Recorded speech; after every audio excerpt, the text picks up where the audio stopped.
All right. Hello, everyone. Shubhranil. Good afternoon. Am I audible?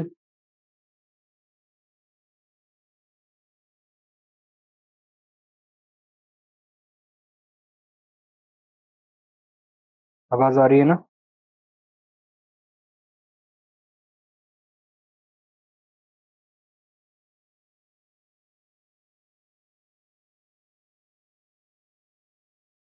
Good afternoon. Right. So, in our previous lecture, we had talked about the process of state formation during the post-Mauryan age, and now we need to look at the political scenario during the post-Mauryan age. The first thing that we note is the emergence of what kind of a system? A single state system or multi-state system? Multi-state system.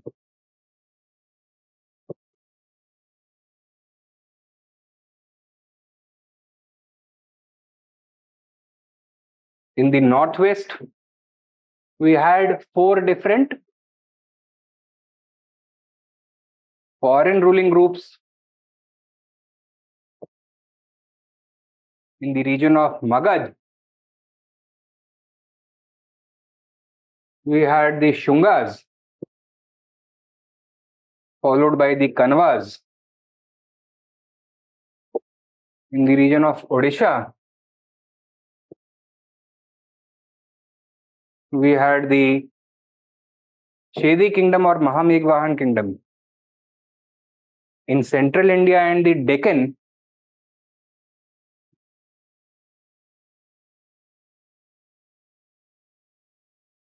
we had the Satavahanas. Finally, in the deep south, we had the Sangam polities. We'll be looking at each of these one by one. ठीक है? तो सबसे पहले लिखो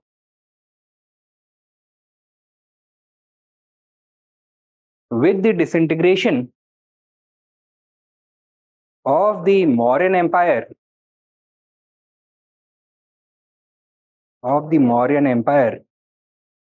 comma, a multi-state system emerged with different powers controlling different regions.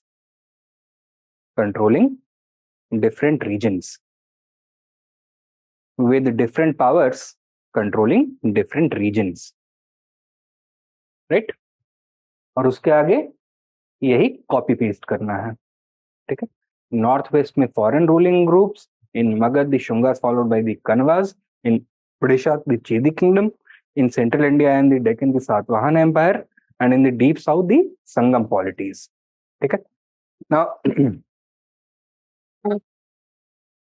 one by one, let us look at each of these regions.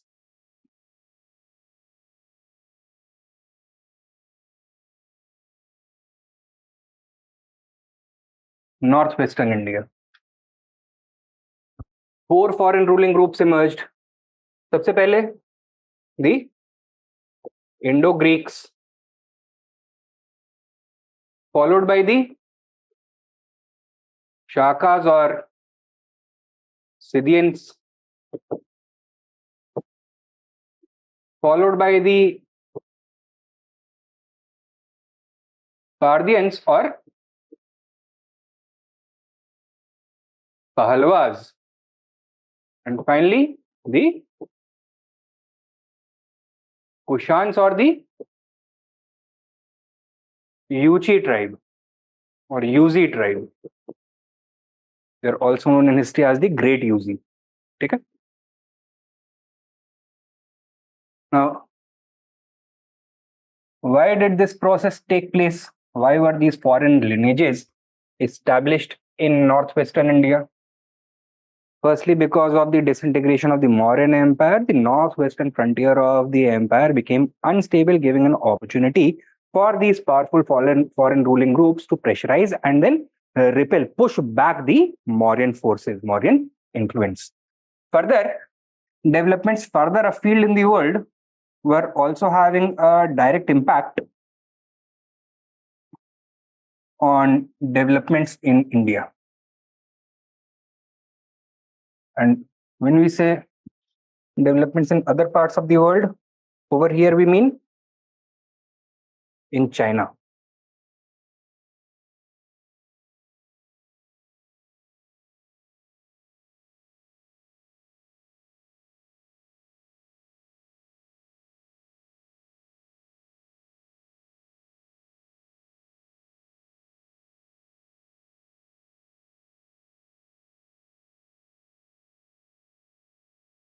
Okay. Now, these are the Altai Mountains. These are the Himalayas. This is what is known as the Pamir Knot. Okay? And over here, we have a desert-like region known as the Tarim Basin, stretching all the way from Manchuria up to modern-day Hungary. We have a sea of grass known as the steppe grasslands, inhabited originally by nomadic herders, right? Nomadic pastoralists. This was also suitable for supporting a large population of horses. So horse was part of the tribal culture of the steppe from the very beginning. In fact, once these people started to tame the horse, their movements became much more widespread. So they would migrate regularly from place to place in search of better pastures, right? An important source of sustenance for these people was hunting. And in the open grasslands, what kind of animals would you find? Fast moving animals, right? Such as rabbits or wolves or hares or maybe some birds, etc. So what would be the best weapon to hunt them? The bow and arrow, right? So these were expert horse riders as well as expert archers, right? In this region, जो Manchuria वाला reason है, इनके पास सबसे developed civilisation कौन सा है? From where they could get sustenance, get resources, trade if they want, or loot if they want. That would be China, right? Southern China. Around 200 BCE, the Han Empire consolidated its control over China and completed the construction of the Great Wall, right? So access to the wealthy Chinese civilization became restricted for them. And as a result, there was a westward pressure, right? So in every part of the steppe, there used to be one or a couple of dominant tribes. So eastward wale who were dependent upon Chinese loot, they started to push westwards, thus starting a chain reaction, right? And इस chain reaction का result क्या होगा? Some of the tribes of the steppe would be forced to migrate towards, let's say, modern Russia or towards Europe or towards Persia, and some would funnel through the gaps in the Pamir Knot through the Tarim Basin into what is modern day Afghanistan. Okay? In this region. Now, one power was already present over here. Con? The Greco-Bactrians, right?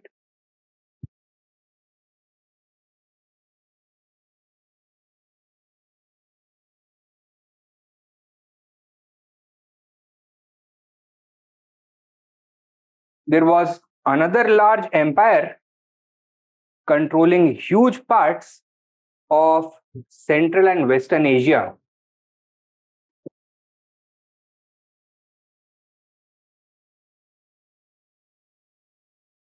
What was this? This was the Seleucid Empire, right? Now, its most well-known king is Antiochus II. After his death, this empire also started to weaken. And this process coincided with the influx of warlike horse archer tribes from the steppe region. So this accelerated the decline of the Seleucid Empire also. In the end, what happened was that the Seleucid Empire contracted in size and became confined only to the region of modern day Syria, right? So somewhere over here. In the other parts of the Seleucid Empire, another group of tribals, these were Scythians to begin with, they established control and established the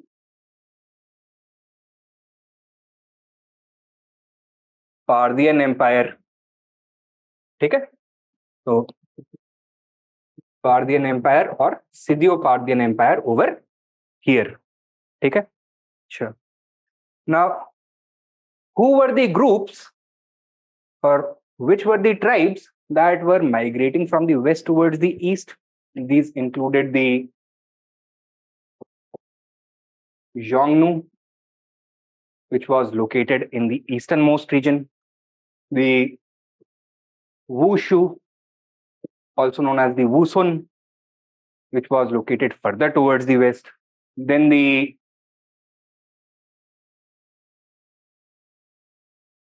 Yuzi or Great Yuchi, the Kushanas, which was located further towards the west, and westernmost, just on the edge of the Tarim Basin, were located the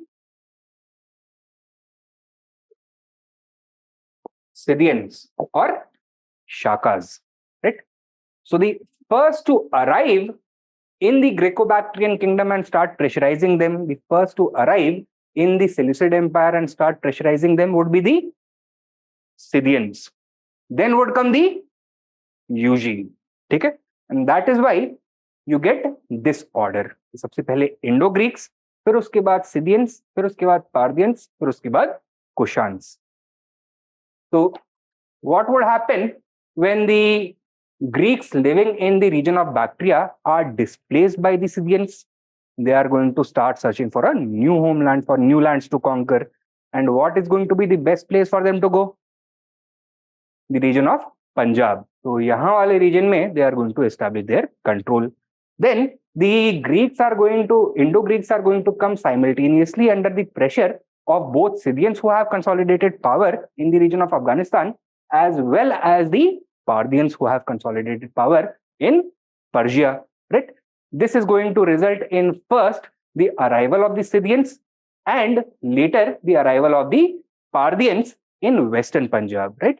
पूरे पंजाब में नहीं Parthians, केवल Western Punjab में. The Shakas would then go on to branch into 5 groups or 5 dynasties, 5 lineages. ठीक है? तो बहुत बड़े-बड़े tribes होते थे. And within those tribes, there were a number of clans. So 5 prominent clans, so 5 prominent tribes. For example, we had the Shakas of Afghanistan, Shakas of Western India, Shakas of Mathura, Shakas of the Upper Deccan, Shakas of, let's say, कितने हुए? 4 हुए ना? Afghanistan, Shakas of Punjab, Shakas of Western India, Shakas of Mathura and Shakas of the Upper Deccan, right? So अलग-अलग lineages में बढ़ गए.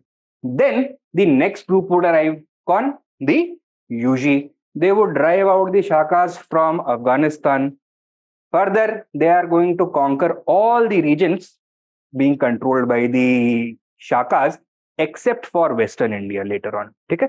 And they would establish a huge empire stretching right from right from China, the present-day Xinjiang region, Kashgar and Khotan, right up to Magadha and Malwa in the south. Okay? So, large empire would be established by them. So, this was the process of their arrival. So, एक group दूसरे group को push कर रहा है. Right? This is the process that would take place. Clear? Write down.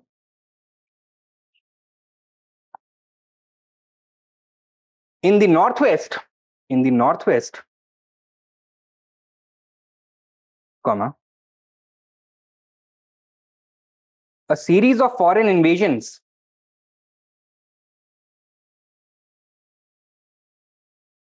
took place,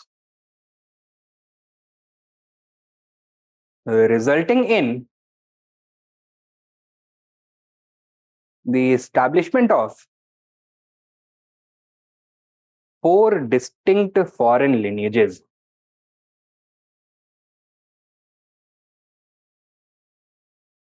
Who are they in the correct order? First, Indo-Greeks, then Shakas, then Parthians, and finally Kushanas. Okay? Write down. These invasions, next point, these invasions were facilitated by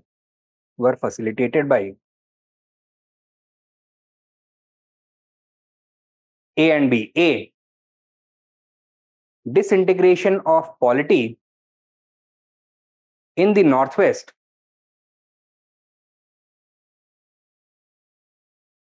after the decline of the Mauryan Empire, and B, pressure created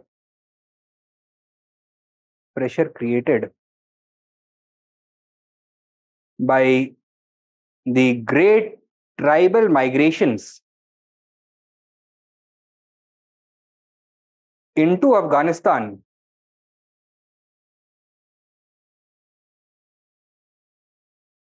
from the Manchurian and Mongolian steppes, through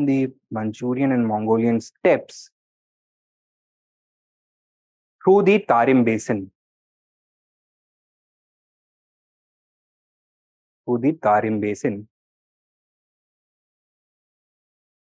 Due to the construction of which structure? The Chinese Wall, Great Wall of China. The Great Wall of China.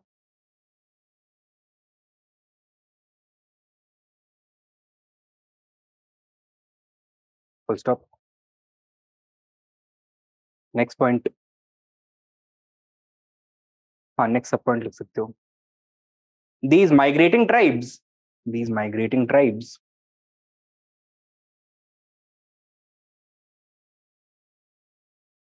from east to west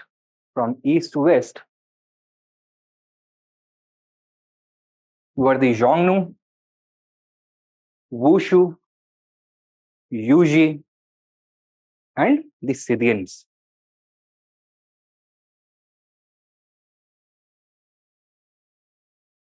Xiongnu, Wushu, Yuezhi, and the Scythians. Full stop. Next point.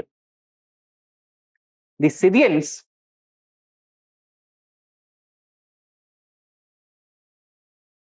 entered Afghanistan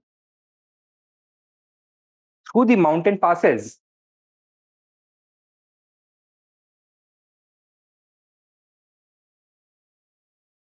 and began displacing the Greco-Bactrian kingdom the Greco-Bactrians.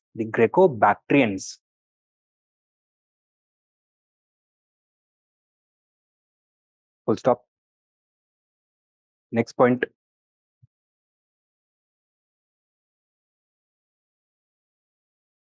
और एक सब heading दे दो, Indo-Greeks.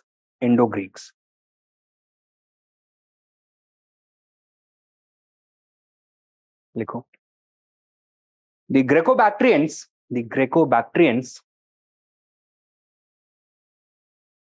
were forced to cross the Hindu Kush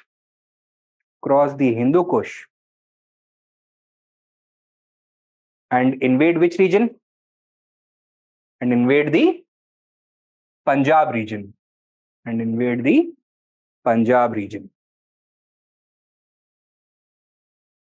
Next point. The successors of Ashok were too weak to repel them.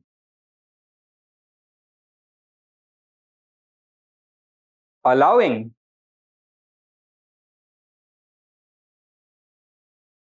the Greeks to conquer a much larger area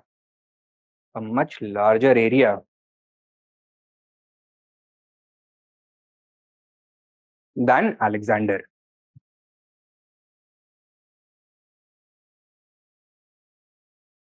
And when did this development take place? Shortly after the death of Ashok. It is believed around 200 BCE. The Greco-Bactrian kingdom itself had been set up only in 250 BCE, so it was relatively young. It was established by one of the generals of the Seleucid Empire who had been positioned over here as the local satrap, that is, the military governor. He had rebelled and declared independence. Same had happened in the case of Parthia also after the death of Antiochus. Okay? Now, these would now migrate towards the south and invest themselves in the region of Punjab. Earlier, they would be known as Greco-Bactrians. After arriving in India, they would be known as Indo-Greeks. Okay? Why? Because they gradually became more and more Indianized, less Greek and more Indian. क्या नहीं तो China से आने वाले जो China से या Mongolia से आने वाले तो इनको इधर पुश कर रहे थे ना, राइट? और यहाँ पे जो पहले से लोग थे, they were actually of Greek origin, Graeco-Bactrians थे. They were earlier part of the Greek Seleucid Empire. Seleucid Empire established by Seleucus Nicator. You remember ना? तो चंद्रगुप्त के मौर्य के टाइम पे ये बड़ा सा एम्पायर एक एस्टैब्लिश हुआ था. Now it was breaking apart. ठीक है? Greco-Bactrian kingdom emerged. It collapsed due to the invasions of the Shakas. The Greeks then migrated towards the south. So these people had no Chinese origin, rather they had Greek origin before this. Here है? What have you written? Alexander. Why? Because of the weak successors of Ashok. Next point likho.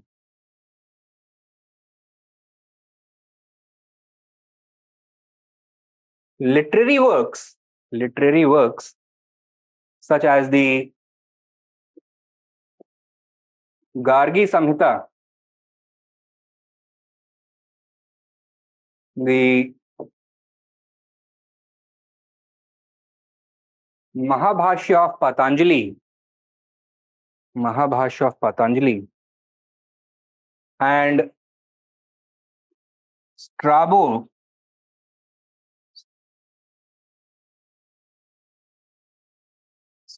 Geographia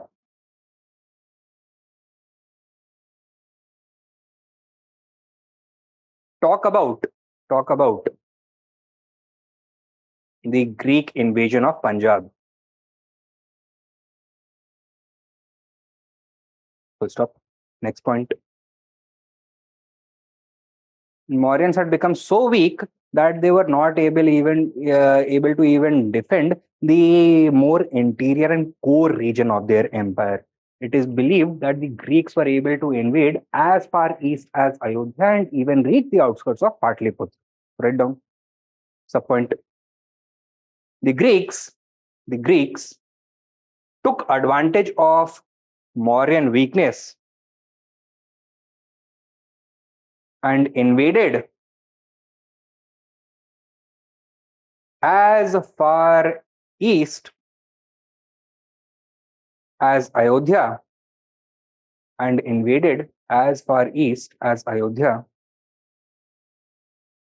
even Patliputra.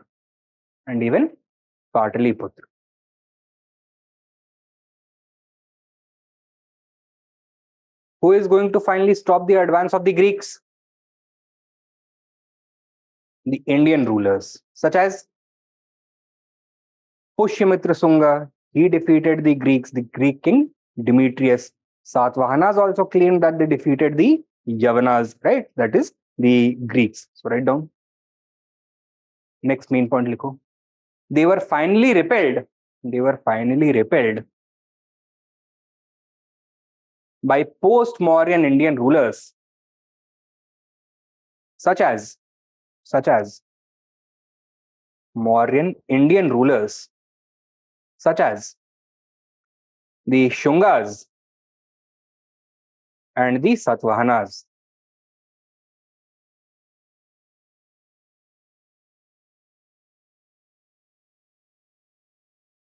Okay? Now, what are the important sources of information about the Greeks? Works such as the Gargi Samhita, Mahabhasha, and Strabo's accounts, Geographia, etc. But apart from that, we also know about the Indo-Greeks through the coins. They were the first ruling group in the whole of India to issue regular coins with images of gods and goddesses, kings, names, dates, and inscriptions on the coins also. Okay? So we are able to know about the chronology of the various Greek kings through these coins. However, इसमें कुछ problems हैं. For example, एक ही date के दो अलग अलग राजा के सिक्के मिल रहे हैं. Meaning that either they may have been different dynasties ruling over different parts of Punjab, or they may have had the tradition of nominating two people as kings or co-rulers. Okay? So the king and his successor. We are not entirely certain. So these are some limitations. Write down. Next point. Greeks are known to us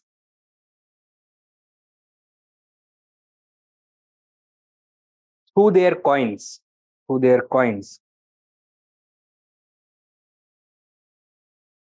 However, there are certain problems with the chronology. Subpoint.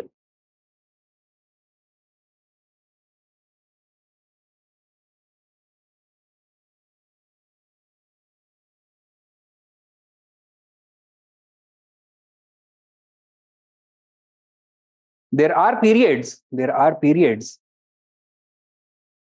for which coins bearing the names and images of two different rulers are available. Full stop. It may subpoint. It may indicate. Next subpoint. It may indicate that different dynasties of Indo-Greeks were ruling over different regions.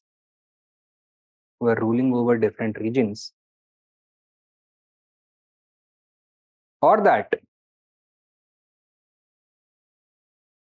they may even have ruled, or that two kings may have ruled together as co-rulers.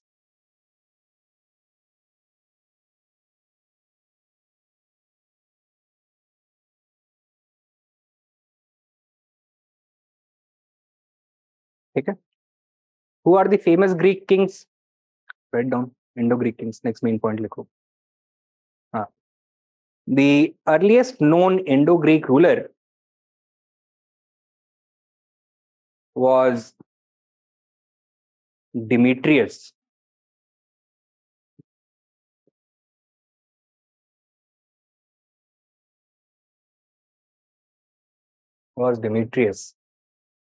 Full stop. Next subpoint. Likho. Pulcation II claims to have repelled his invasion of Ayodhya.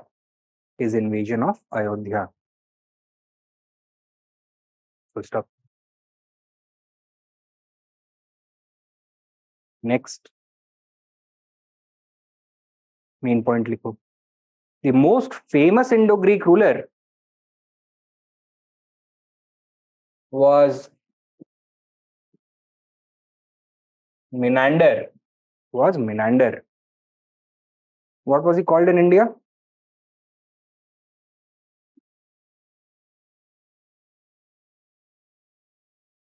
Or Milind of Indian history, or Milind in Indian literature.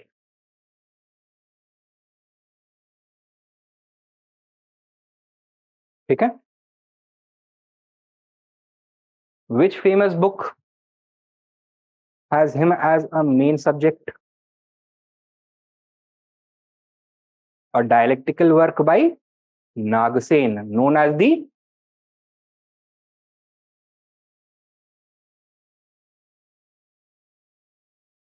Milind Panho. This is a Sanskrit work written in the form of a dialogue between the author Nagasen and the Indo-Greek king Milind or Menander, in which Nagasen answers some of the philosophical questions of Milind and convinces him to convert to Buddhism. ठीक है. So Milind Panho is the most famous work. Next सब point लिखो मिलिंद के अंदर ही. According to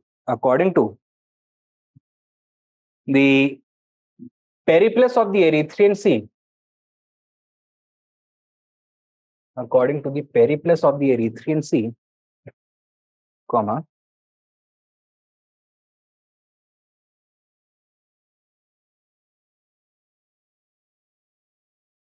his coins were accepted as far south as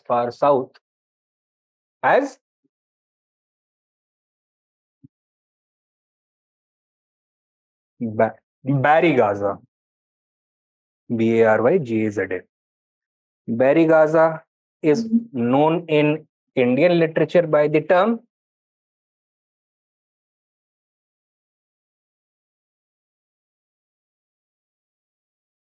Bhrigu Kutch, and presently it is known as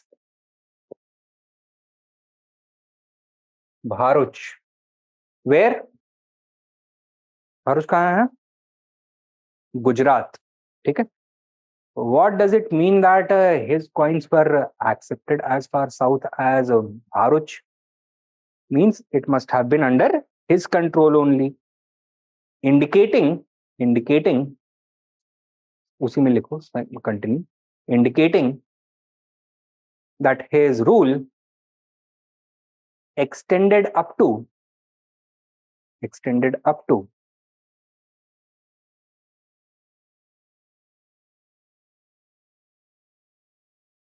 the Konkan coast.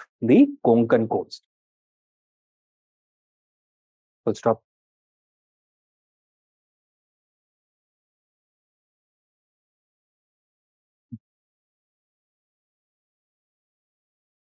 Next point लिखो. His kingdom consisted of prosperous cities such as Takshila and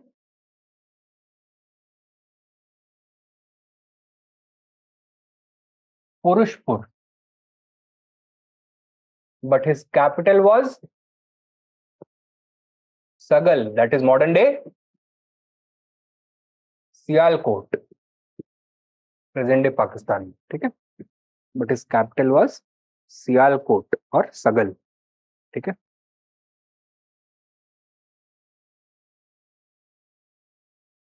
Next point. According to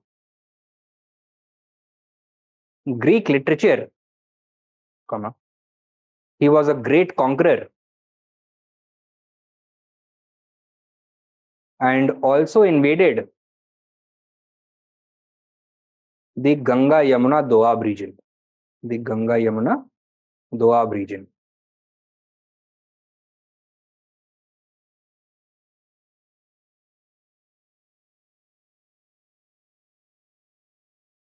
Now, another well-known Indo-Greek ruler,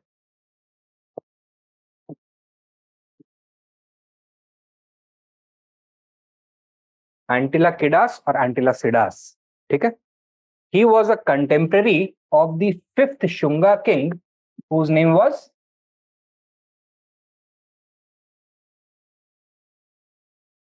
Bhagbhadra.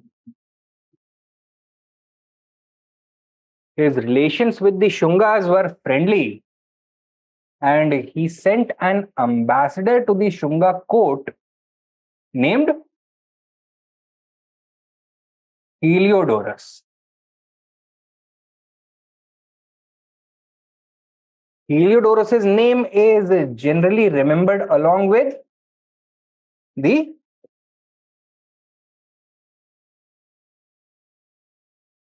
Heliodorus pillar, also known as the Base Nagar pillar. कहाँ पे located है? At Base Nagar in present day Vidisha in MP, right? What are its features? A rectangular column है made of sandstone with a Garud capital at the top. ठीक है? It also has a Sanskrit inscription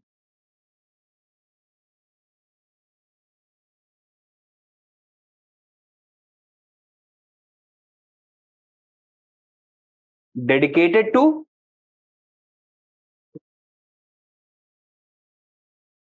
Vasudev, whom Heliodorus refers to as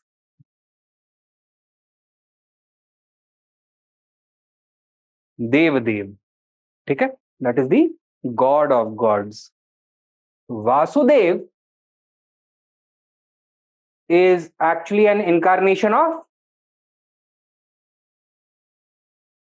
Vishnu. What does this indicate? That Heliodorus was a follower of Vaishnavism, and among the the Indo-Greeks, Indian religions had made deep inroads. This is evident from the stories about Milinda also, who converted to Buddhism, and also about Heliodorus, who in fact had this pillar erected and inscribed. Okay, write down. Another well-known Indo-Greek ruler is Antilochidas, who sent his ambassador Heliodorus to the court of Bhagbhadra. इतना लिख लिया? अच्छा.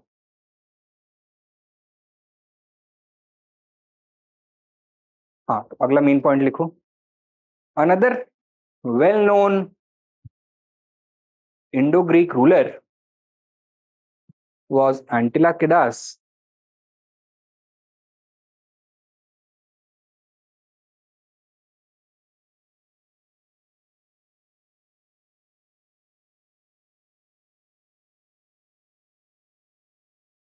who sent his ambassador Heliodorus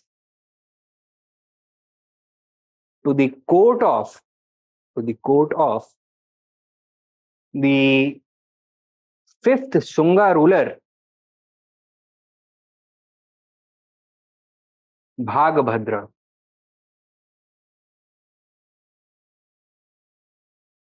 Full stop.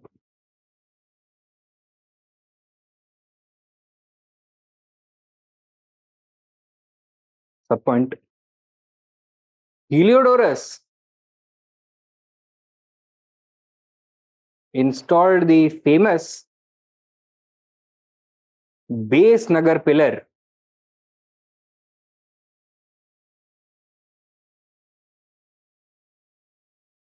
with a Garud capital and a Sanskrit inscription dedicated to Vasudev,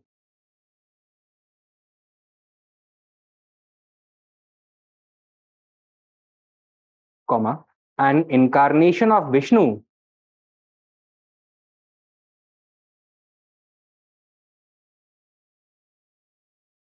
who is referred to as Devadev.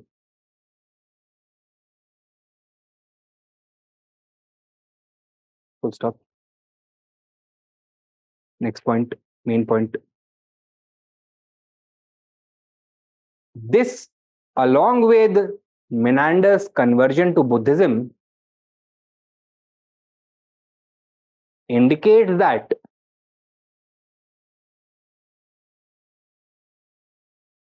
the almost 2-century rule that the conversion to Buddhism indicates that the almost 2-century long rule of the Greeks over Punjab had thoroughly Indianized them. Of the Greeks over Punjab had thoroughly Indianized them.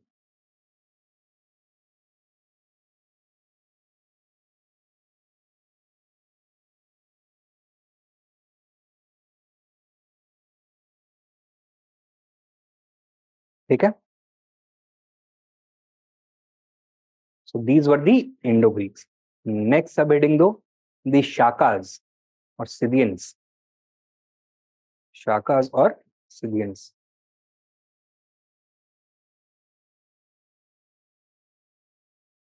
SCYTHIANS.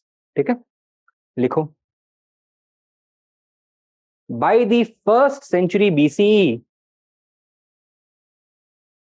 by the 1st century BCE, comma, the Shakas had completely pushed the Greeks out of Bactria. Out of Bactria. Full stop. Sub point लिखो. However, they were themselves being pressurized by the westward expansion of the great UZ. Of the great UZ. Full stop. Next point. Main point. Like their predecessors, they turned their eyes towards India. Towards India.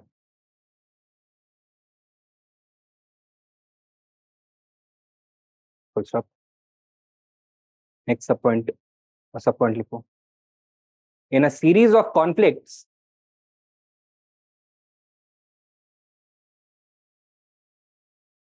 that went on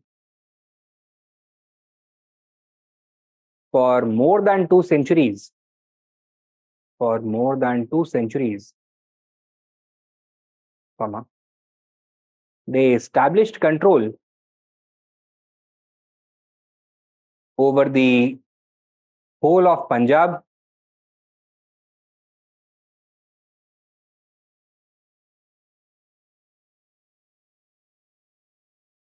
and parts of Western India.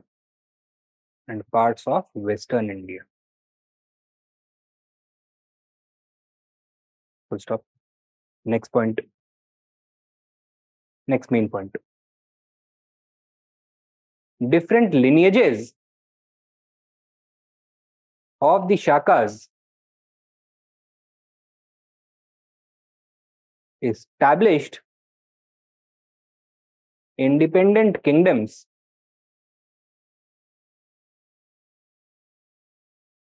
in different regions.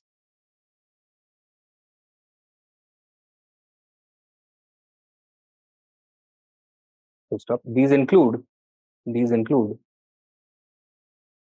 2 3 4 5 करके लिखो. Number 1, the Shakas of Afghanistan. Number 2,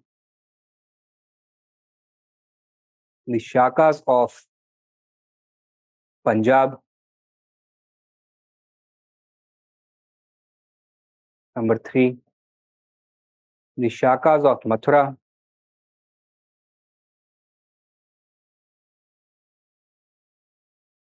Number 4, the Shakas of Western India.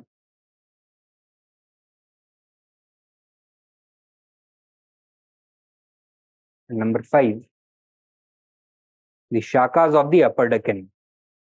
The Shakas of the Upper Deccan.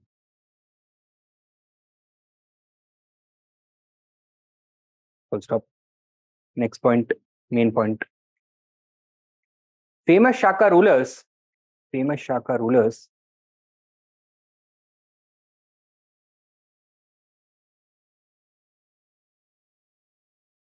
include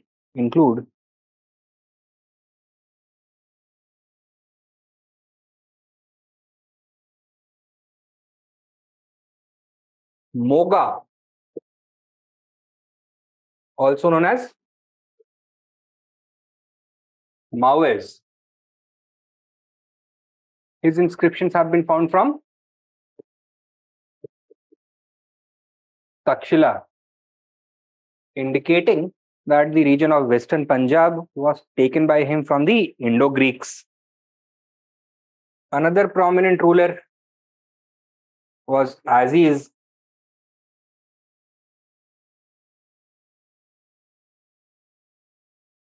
His inscriptions have been found from Eastern Punjab also, right? So he probably established control over the whole of Punjab.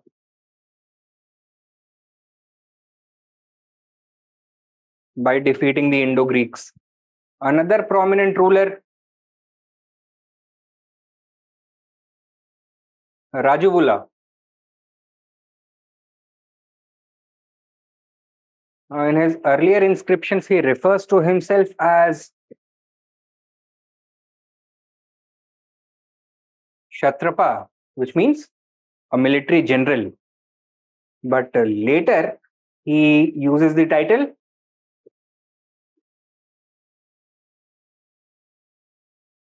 Rajadhiraj, meaning from a general he had become a king. Probably he had established his own independent lineage of Shakas and established an independent Shaka kingdom.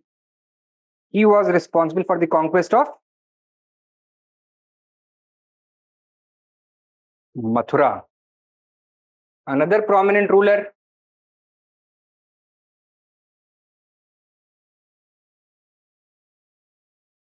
Rudradaman, known to us through the Junagadh rock inscription, indicating that the region of Gujarat and parts of Rajasthan were under his control. Then this inscription also gives us details about both his matrimonial alliance with the Satavahanas, but also his two invasion of Satavahana country and the annexation of the whole of the Malwa region from then parts of Upper Deccan also came under his control.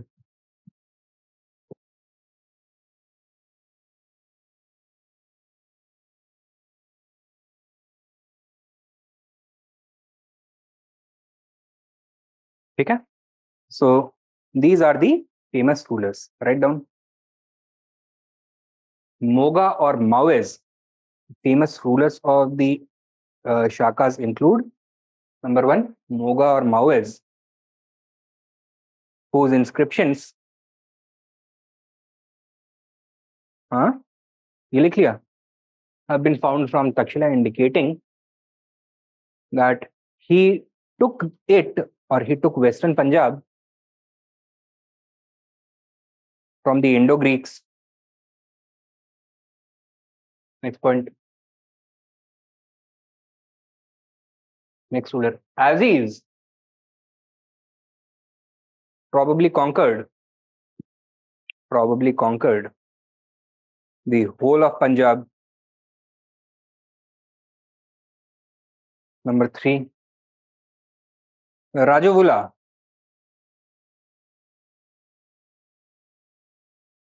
Seleucids are different from the Indo-Greeks. Seleucids were pure Greeks. Okay? That means they had no Indian blood, no Indian culture. Seleucus Nicator was one of the generals of Alexander who had come with him from Macedonia itself, and it was he who established the Seleucid Empire. One of their descendants, Diodotus Soter, he was the local governor of what is being referred to as the region of Bactria. He established the Greco-Bactrian kingdom, right? And his successors would then be pressurized by the Shakas and would thus be forced to invade further to the south in the region of Punjab. After arriving there, they became increasingly Indianized and thus they are referred to as Indo-Greeks. So, chronology क्या है?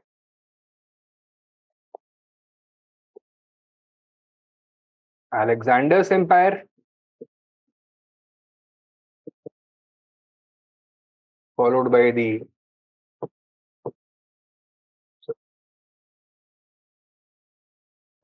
Seleucid Empire, Seleucid Empire जैसे भी pronounce करना चाहते हैं, followed by the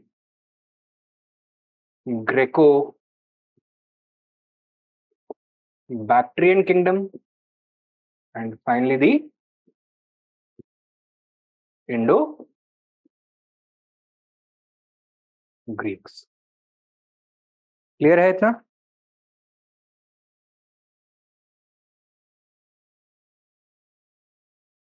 okay okay, तो hopefully अब clear हो गया होगा. हाँ, क्या लिख रहे थे हम? हाँ, राजवुला, who in his earlier inscriptions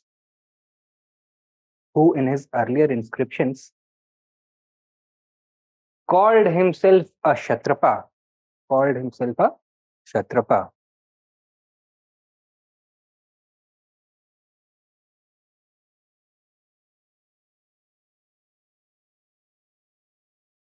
and later he called himself Rajadhiraj and Mahashatrapa.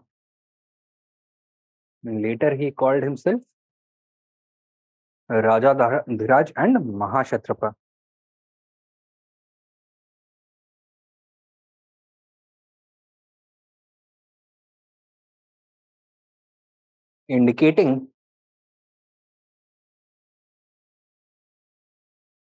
the institution of Mahashatrapa, indicating that the institution of military governance, Rajadhirajan Mahashatrapa, indicating that the institution of military governance and feudalism was present among the Shakas.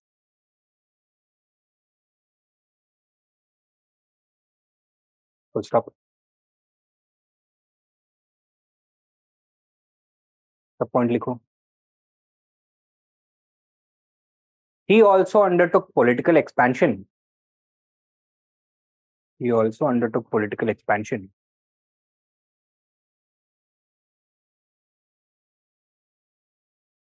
And occupied the region of Mathura.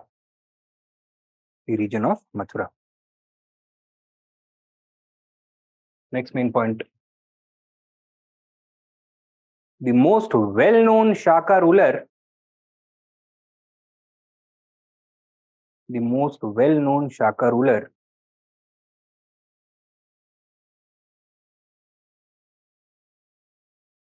was Rudradaman. was Rudradaman of the Western Shaka dynasty. Of the Western Shaka dynasty. Full stop. In the 2nd century AD, sub point लिख लो. In the 2nd century AD, comma, he defeated the Satavahanas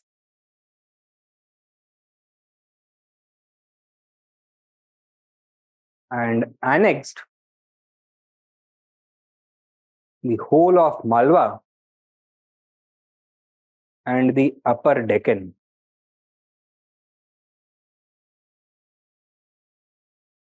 Thus bringing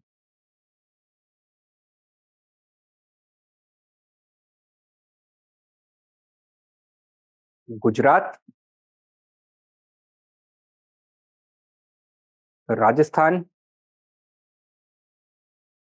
Sindh, and these areas under his rule. Under his rule. ठीक है? Next main point लिखो.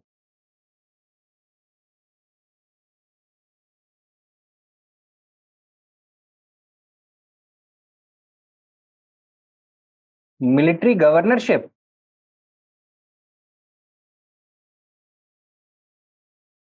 and feudalism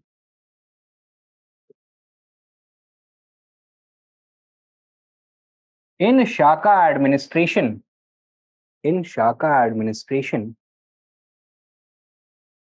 was probably a legacy of,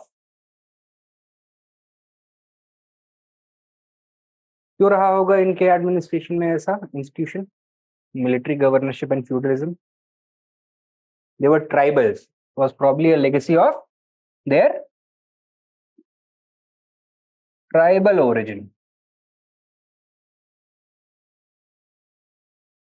Right?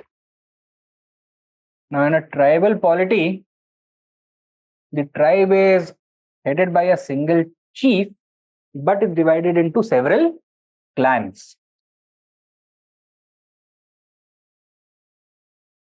The clan of the chief is usually the most powerful, and that is why he is the chief.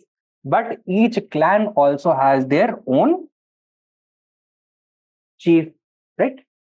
And they all accept this person as the chief of the whole tribe. So while they accept that they belong to the same tribe, but clan-based divisions continue to exist. Now the tribal chief needs to ensure that the other clans and their chiefs are always satisfied. Okay? Why? Because it depends upon their cooperation. Clear? So the kind of relationship between these people is going to be what? One among equals or one among unequals? One among equals, right? So the tribal chief would have the status of being the first among equals.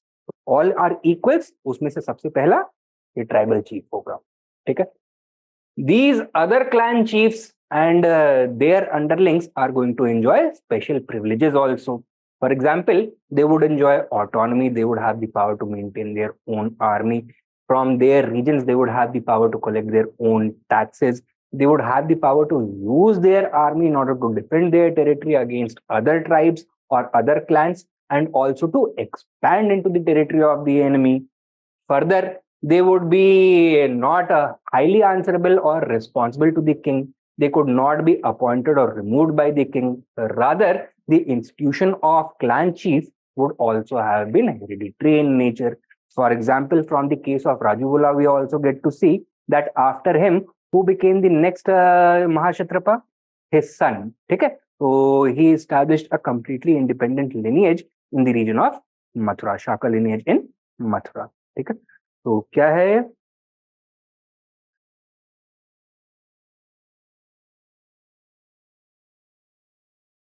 Tribal origin. सब point लिखो. power was distributed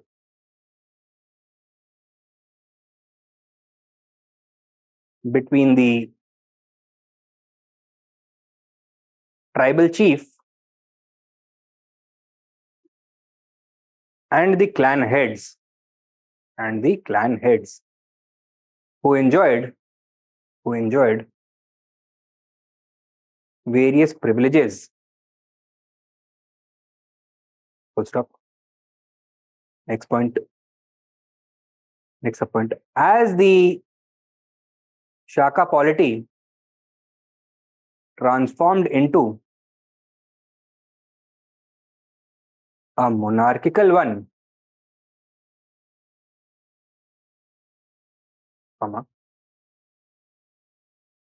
tribal egalitarianism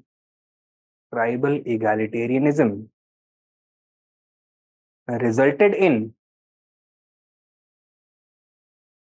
the adoption of the satrap system, of the Greeks. Shakas would call this Kshatrapas. Next point. The Shaka Satrapas functioned as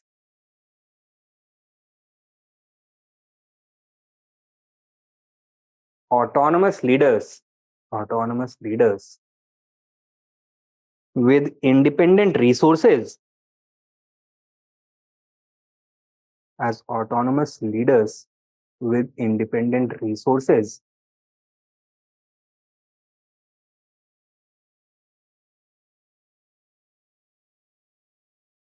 and initiative. Full stop. Next point. They had their own army.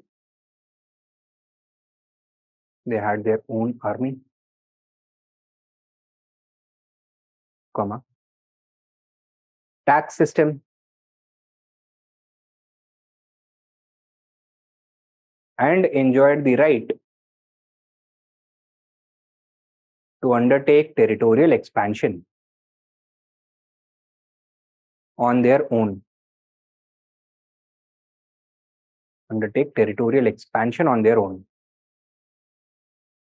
Full stop. Next point. It appears that the office of Kshatrapa was a hereditary one.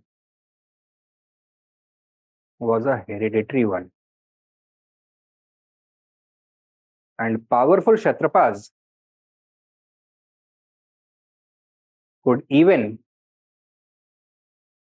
establish their own independent ruling lineage.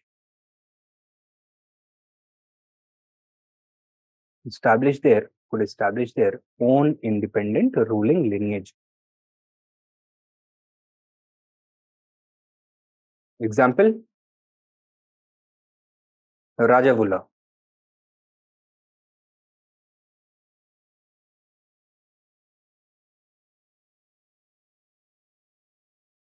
who annexed Mathura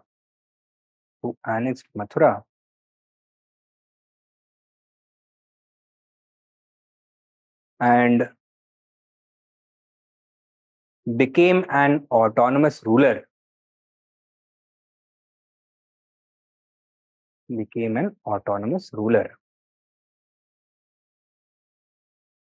Okay?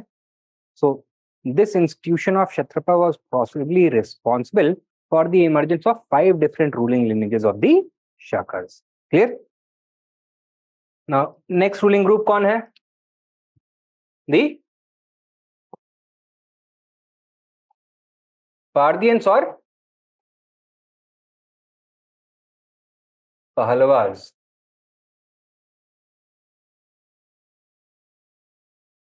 Full stop.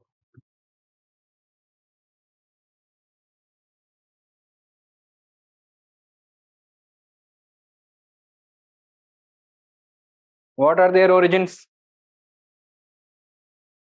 They were centered in the region of Persia, which was part of the Seleucid Empire. देखो, they emerged from Persia, which was part of the Seleucid Empire.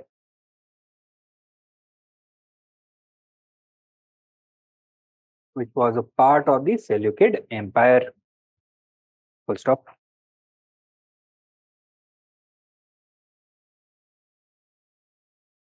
After the Seleucid Empire, or sorry, after the death of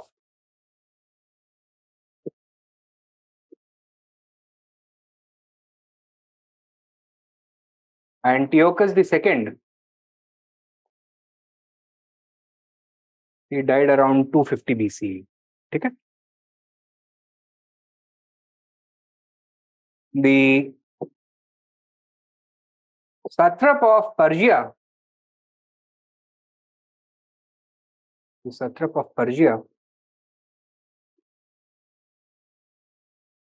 declared independence.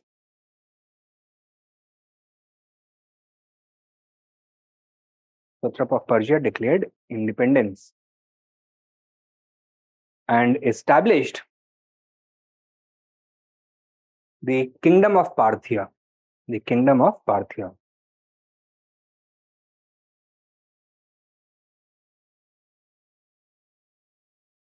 Next लिखो. Around the same time,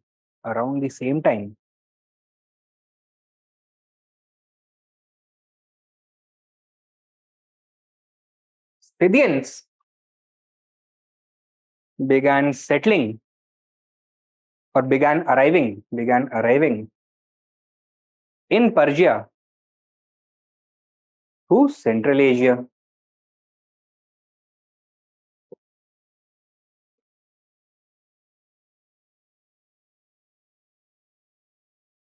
What was the most desirable quality of the Scythians? They were expert horse riders and archers, very valuable from a military point of view.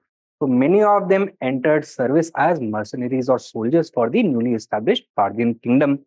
Who was the biggest rival, biggest adversary of the Parthian kingdom? First of all, the kingdom of Antioch in Syria, and secondly, another power which was expanding further towards the west, the Roman Empire. Okay? So Rome was also eyeing the area of Asia Minor, and the Parthians were also eyeing that area. So both of them are going to enlist the services of this group, the Scythians or Shakas. Write down.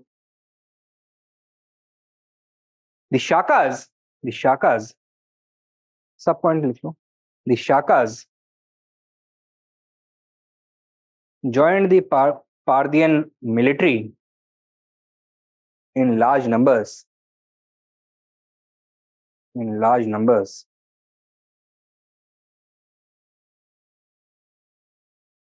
And soon became politically influential also. Soon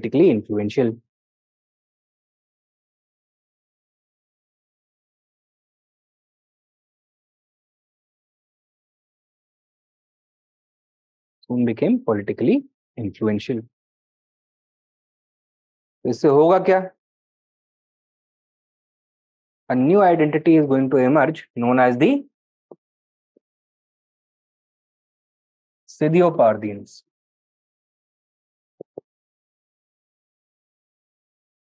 Okay? When we say Parthians invaded India, we are actually inaccurate. More correct would be to say Scythio-Parthians. As the Scythians became more and more Persianized, the Persians have adopted more and more of Scythian culture and traditions, Scythian systems of administration, Scythian military tactics, etc. Okay? Write down. क्या लिखा है आपने अभी?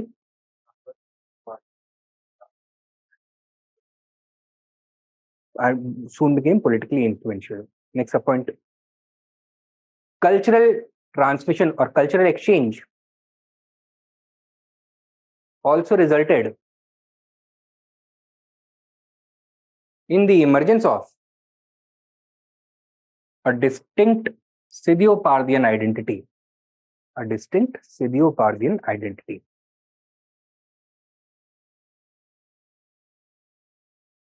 Is their culture going to be the same as the culture of the Scythians of the steppe region, of Afghanistan, of the Roman Empire?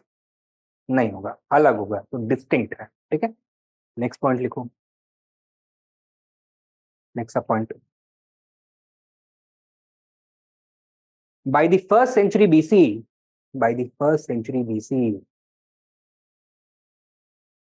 the Parthians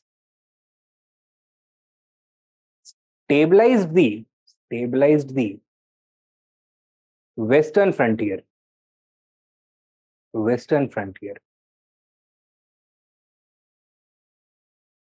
right. तो Asia minor के ऊपर इन्होंने अपना कंट्रोल कंसोलिडेट कर लिया. Levantine coast के ऊपर इन्होंने अपना कंट्रोल कंसोलिडेट कर लिया. Border with Egypt they consolidated their control. Right. Beyond Asia minor कौन था? दी Roman Republic, which was quickly being transformed into an empire by Julius Caesar and his successors.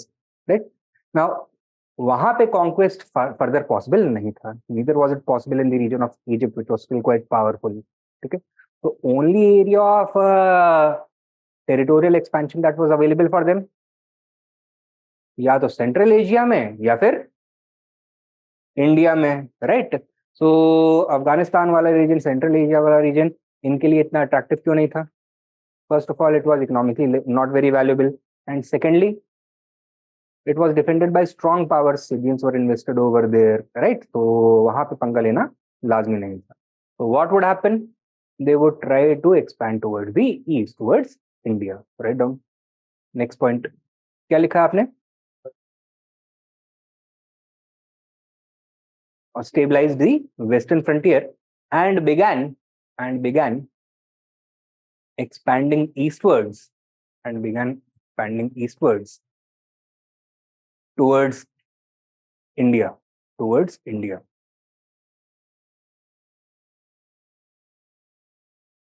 stop. They established their control over the region of Western Punjab.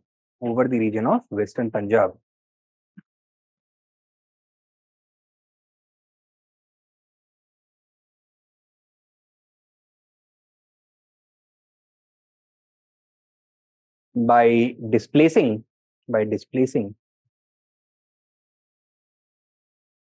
the greatly weakened Indo-Greeks. ठीक है. So they ultimately dealt the death blow to the Indo-Greeks in the region of Punjab. Next up point लिखो.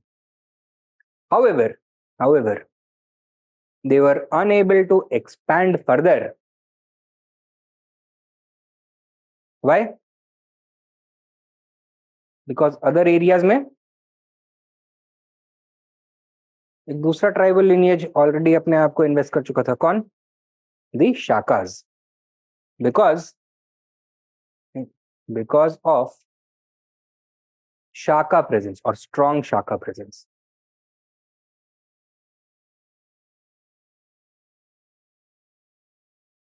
Full stop. Their most famous king, Parthians ka, it was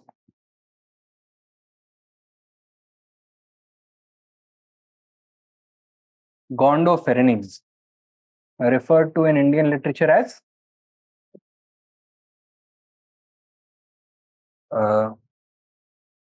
Gudavaha.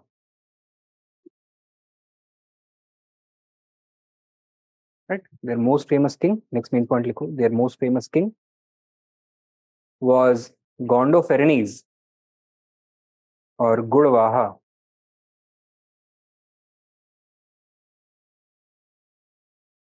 who is credited Gondophares or Gudavaha, who is credited for having brought Western Punjab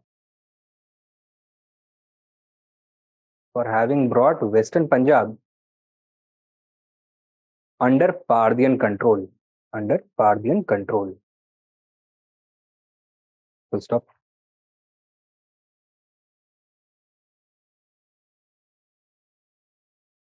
सब point लिखो. His inscription has been discovered from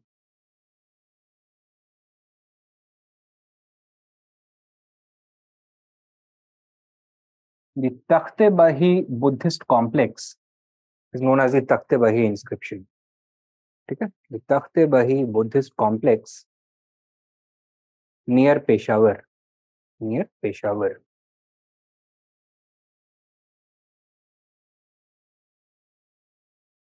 Buddhist complex near Peshawar. Takhte-Bahi Buddhist complex near Peshawar. Full stop. Next point लिखो. However, shortly after him,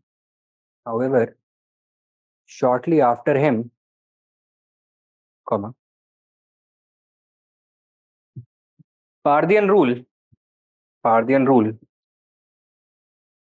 ended in Punjab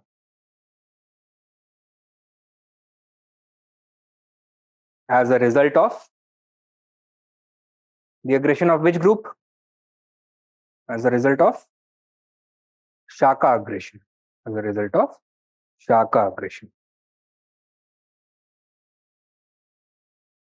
Indo-Greeks, Shakas, Parthians we have covered. Who is left?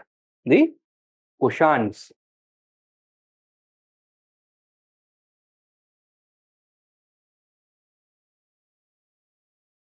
Write down. Towards the second half of the 1st century AD,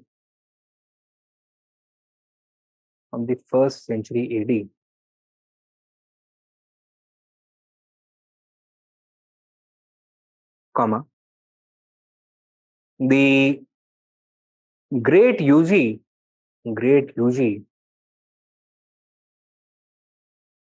entered Central Asia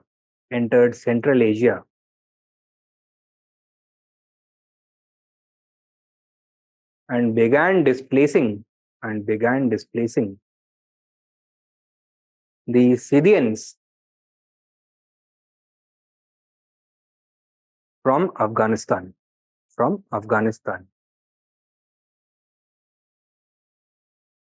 stop. Next point लिखो. It consisted of 5 tribal groups. Great UG जो है, it consisted of 5 tribal groups who were united for the first time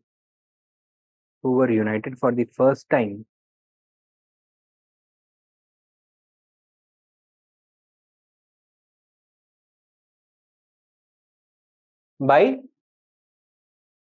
which ruler? Kujala Cadphises.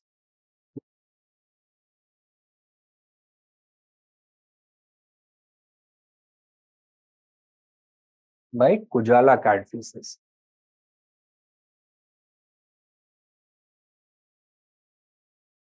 Kujala Cadphises. Kadphises.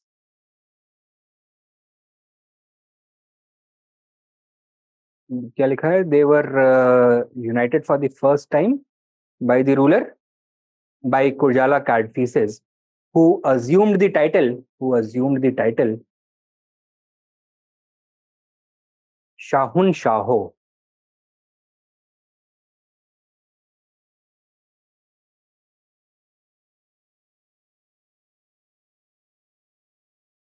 Assumed the title Shahun Shaho. Shah in Farsi means king, and Shahunshah means king of kings. Within brackets, you can write king of kings.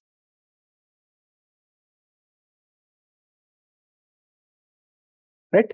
So he consolidated Kushan control over the region of Afghanistan.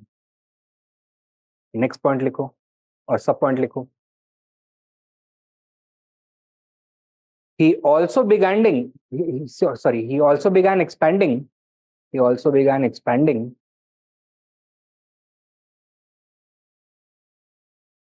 into the region of Punjab.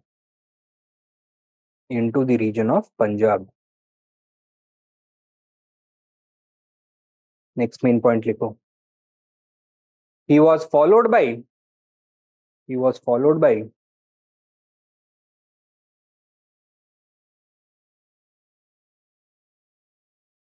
Bhima Tacto and Bhima Cadpieces.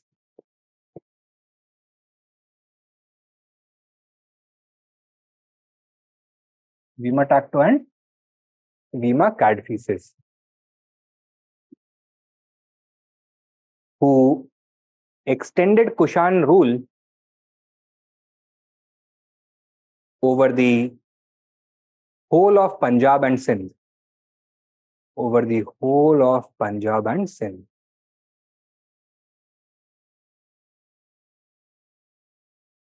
Punjab and Sindh.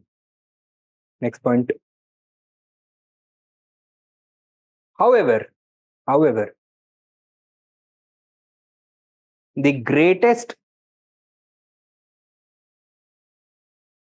growth of Kushan territory took place under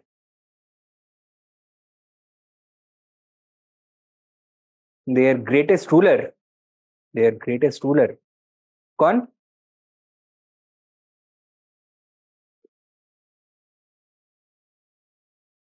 Kanishk,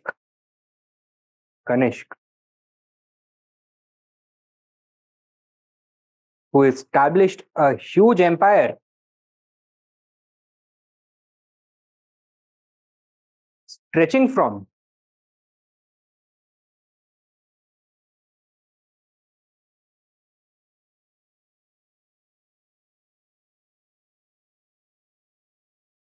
Khotan and Kashgar.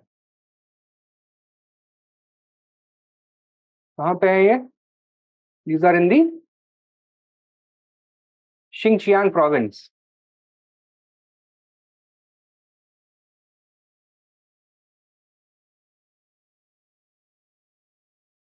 Of China.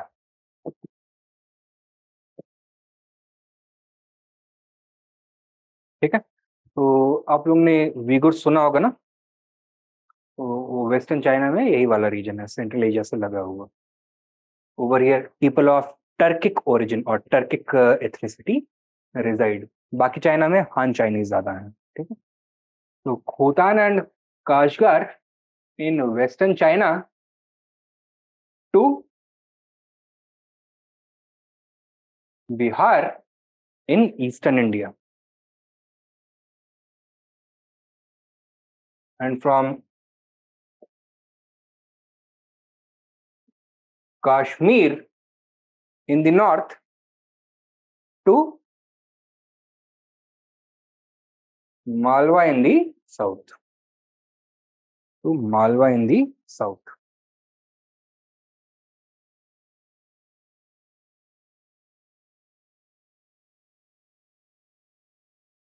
ठीक है, तो Kashmir was also part of his empire. Next main point लिखो. The Kushans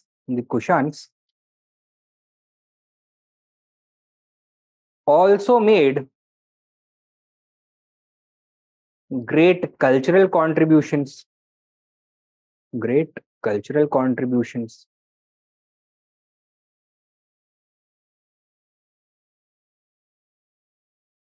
जैसे कि they assume the title of Devputra, that is son of God. Rajadhiraj, Maharajadhiraj इनके time में emerge होगा. Then they also made huge contributions to art and architecture, especially sculptural art, and cave architecture. Then in the field of religion, they patronized Indian religions such as Buddhism, Shaivism, Vaishnavism, along with Persian religion. So they were a common conduit for religious exchange or cultural exchange.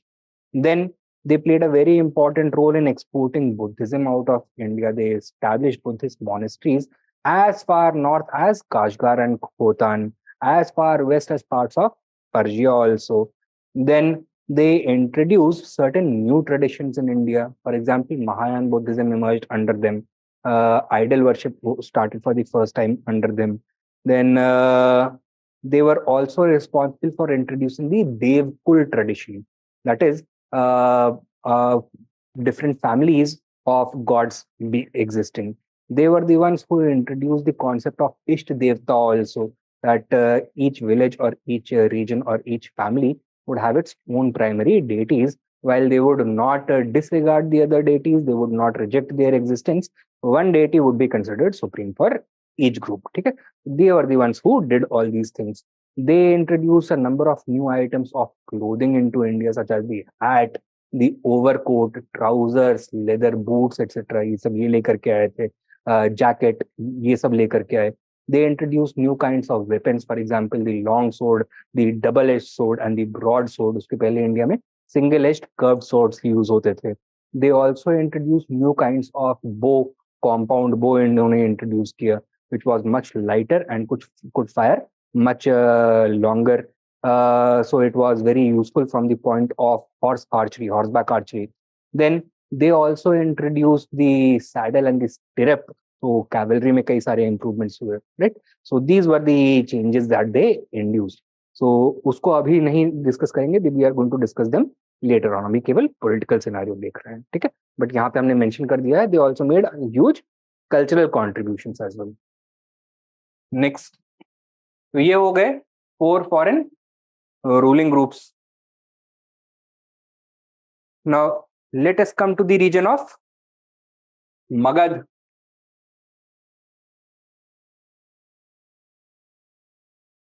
With the disintegration of the Mauryan Empire, who succeeded them? The Shungas, who were themselves replaced by the Kanavas later on. So write down. By the early 2nd century BC,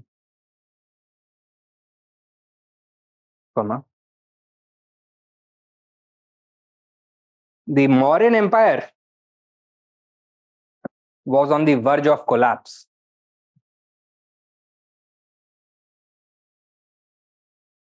The Greeks, full stop, the Greeks was on the verge of collapse. The Greeks had conquered their territory up to Ayodhya and were threatening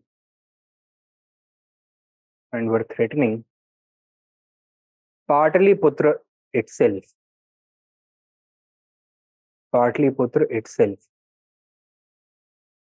Full stop. Next point.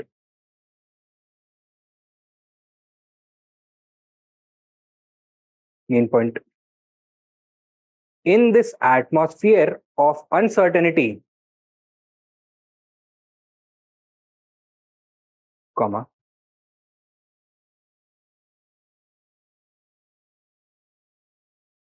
the Brahmin Senapati of the Mauryan army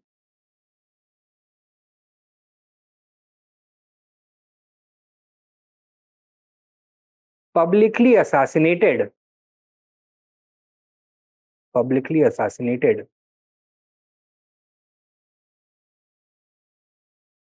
Brihadrath,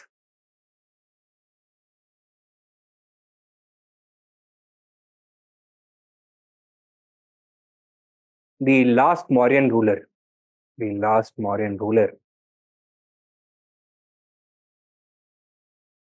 And assumed the crown. Next point, a sub point. In this way, Pushyamitra Sunga established the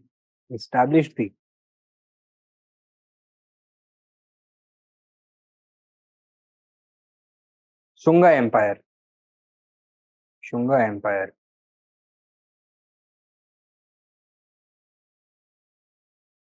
Next sub point. Earlier, the emergence of the Shunga Empire was seen as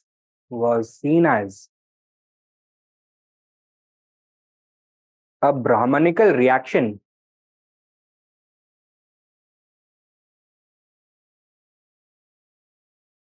against an anti-Brahmanical Mauryan state.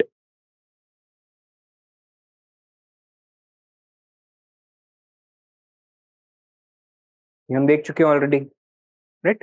Is this actually true? No. Next point लिखो, next point लिखो. However, recently,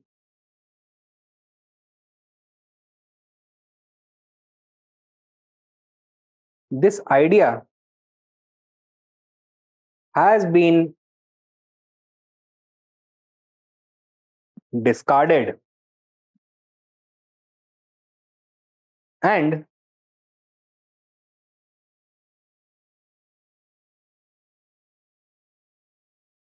the establishment of the Shunga Empire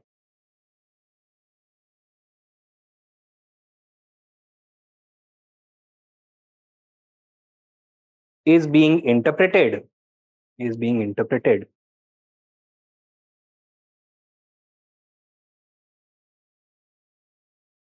as the result of a military coup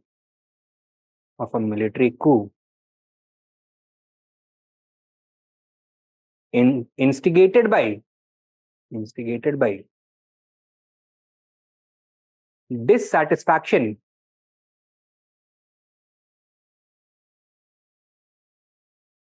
over Mauryan military weakness and reversals. Mauryan military weakness and reversals. ठीक है? So Pushyamitra Sunga laid the foundations of the Shunga Empire. Initially, his territory was confined only to the region of Magadha. Next point लिखो. Main point. Initially, Shunga rule was confined to Magadha.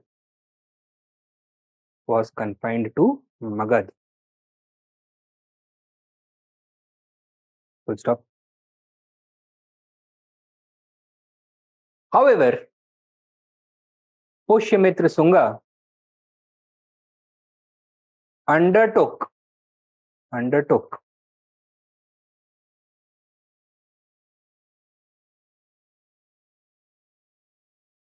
the process of territorial expansion.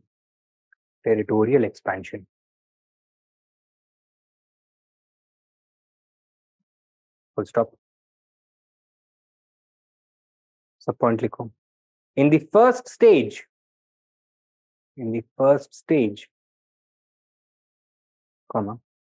he forced the Indo-Greek ruler Demetrius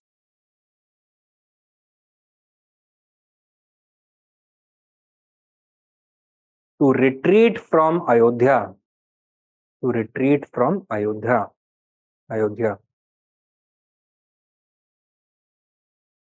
Thus bringing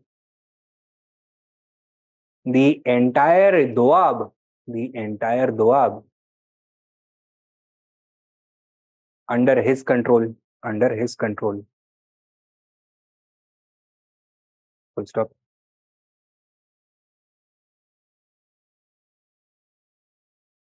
Next subpoint. This was followed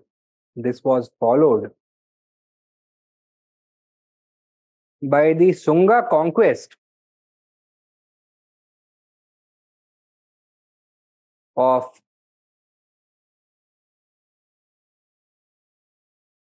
Malwa.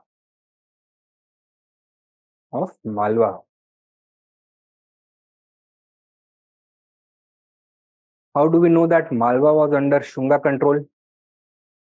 Capital of the Malwa region? No, Malwa मतलब northern MP, northern and western MP वाला reason, right? वहां पे सबसे prominent centre क्या था? Base नगर, विदिशा, ठीक है? So Vidisha has been described by Kalidasa as the provincial capital of the Shungas. He has written a drama, नाम सुना होगा आपने, Malavikagnimitram,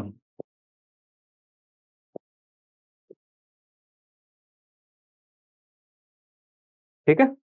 This is a love story between a serving girl, Malvika, and a Shunga prince, क्या नाम? Agnimitra. He is actually the son of Pushyamitra Shunga and is the governor of Vidisha, ठीक है? तो क्या लिखा है? Of Malwa. In the Malavikagnimitram, in the Malavikagni, सब point लिख लो. In the Malavikagnimitram, comma, Kalidas informs us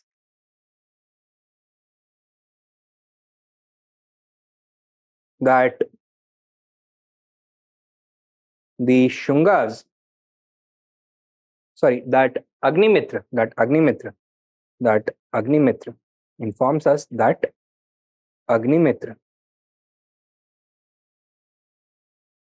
was the governor of Vidisha,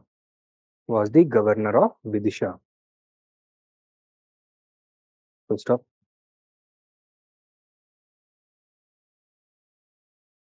Further, the Shunga rule over the region of Vidisha and Malwa and MP in general is further confirmed by the renovation and expansion undertaken by them of the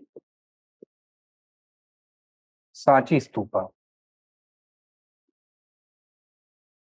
आगे लिखो, next sub point. The renovation work at Sachi Stupa undertaken by successive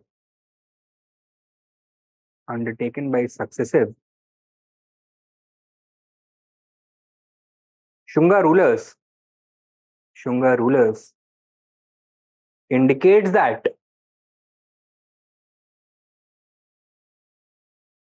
large parts of MP were under their rule.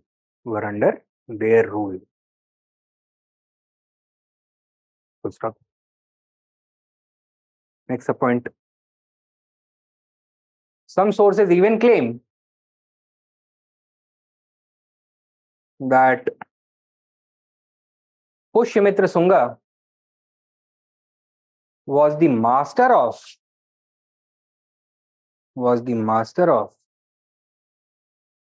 Vidarbha and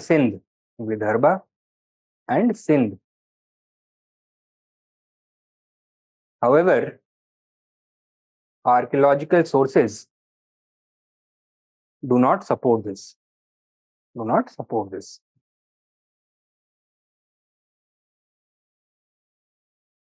Do not support this.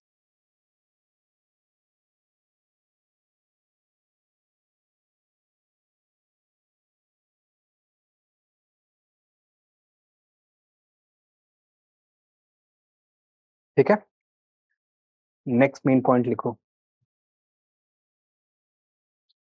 The Shungas were contemporaries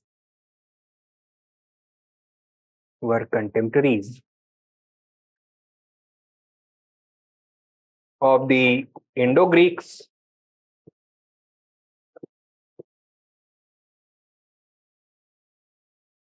Satavahanas, and the Mahameghavahanas.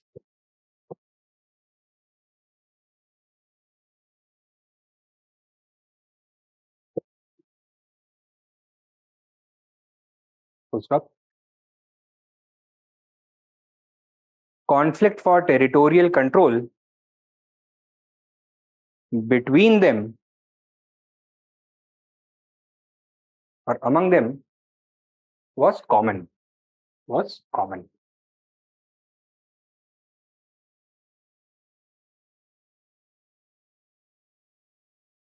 This is the development that took place in the region of Magadha. Next, in the region of central India and the Deccan region.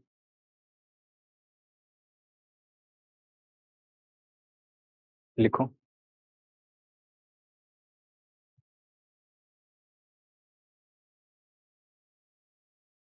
In the 2nd century BCE,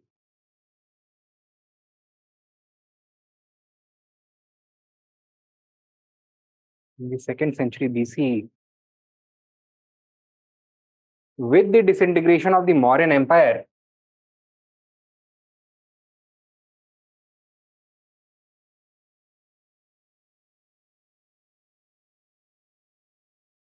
a powerful local dynasty known as the Satavahanas or the Andhras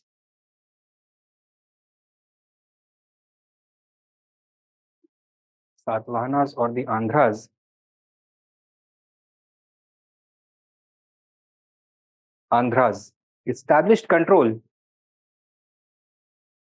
over this region. Full stop. Its founder was Simuka.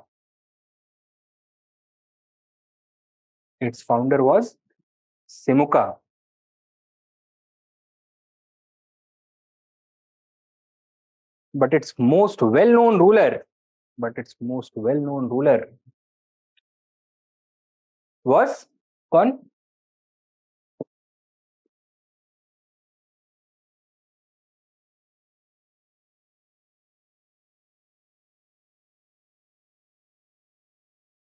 Gautamiputra Satakarni.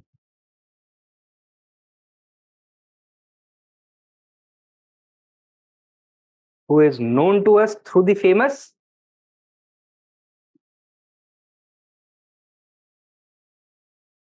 Nasik inscription of his mother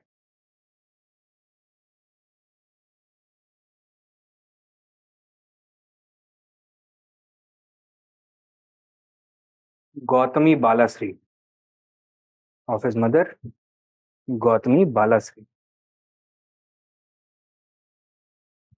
Full stop.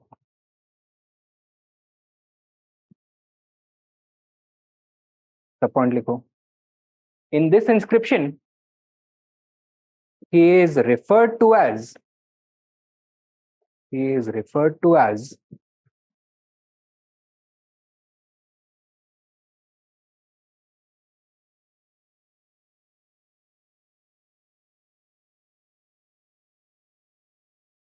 Pratishthanpati.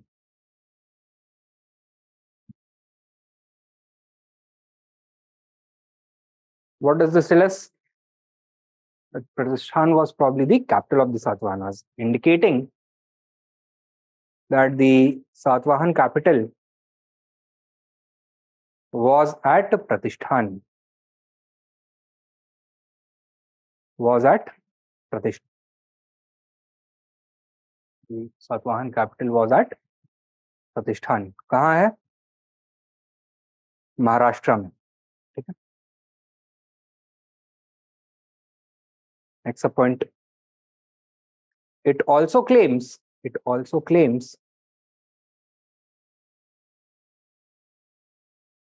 that he defeated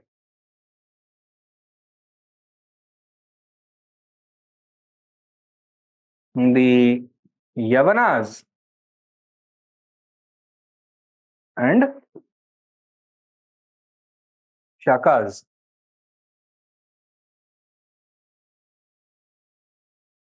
and describes him as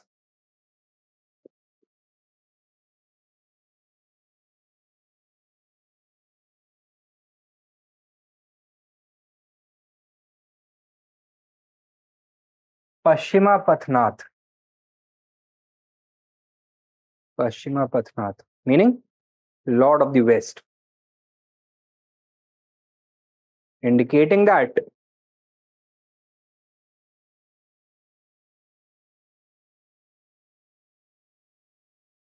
Malwa and the Gujarat coast were under his control.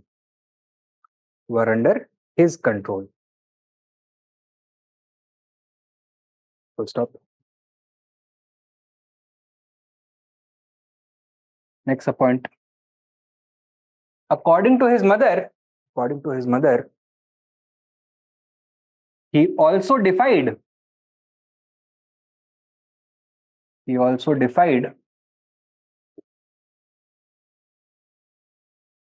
the Kalinga ruler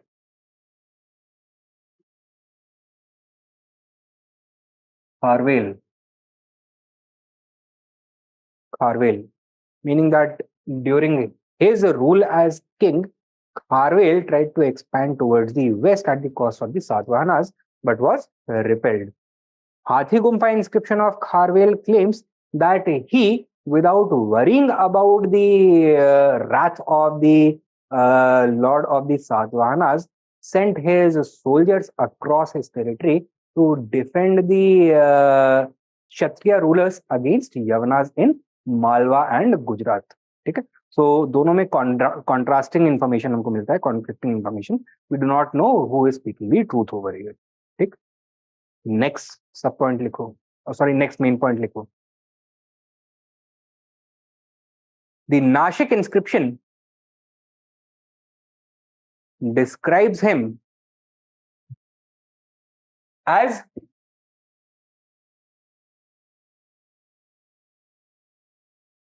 एक ब्राह्मण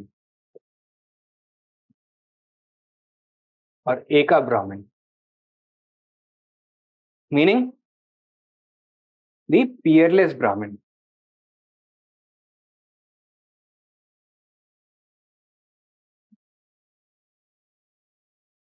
So Satavahanas claimed Brahmin status, ठीक है, indicating that the Satavahanas claimed Brahmin status.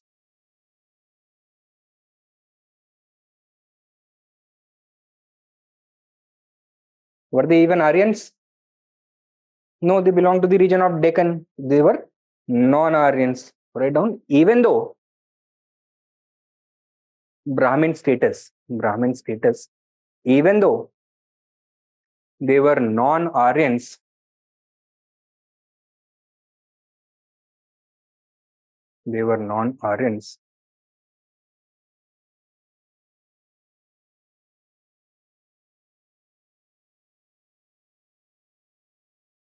from the Deccan region.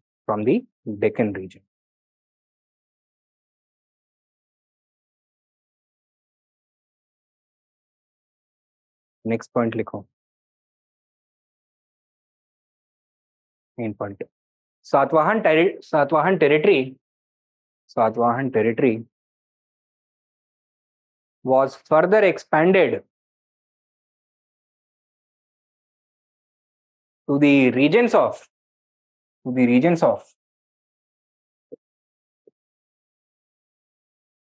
Malwa, Gujarat, and Andhra Pradesh. Gujarat, Malwa, and Andhra Pradesh under Gautamiputra Satkarni's successors, such as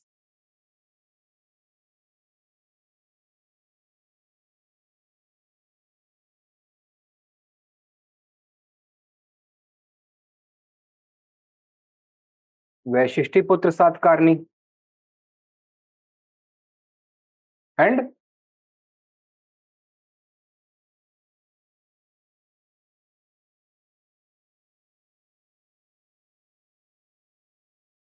Sri Yagya Satkarni.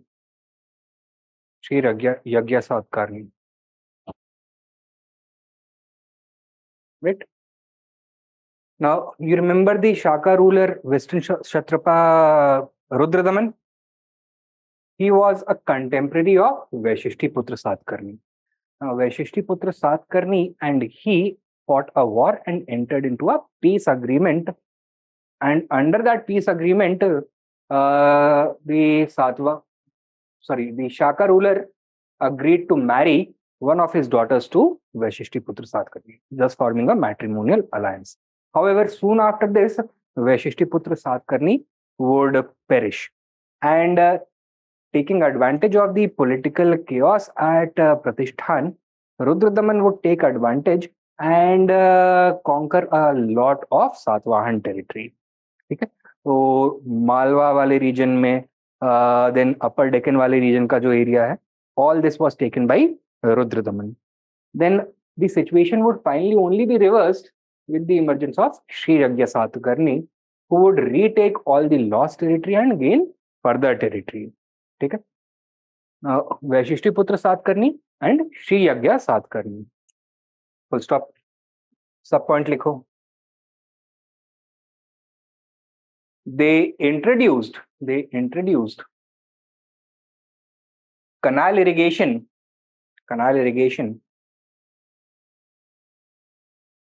and wet paddy transplantation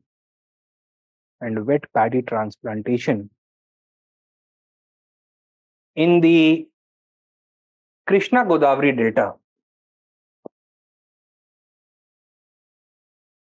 So already this delta region is very fertile, and due to wet paddy transplantation and canal irrigation, productivity increased substantially, right? And established a second capital at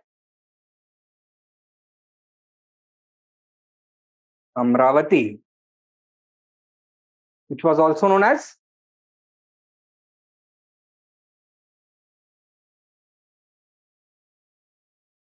Dhanyakataka.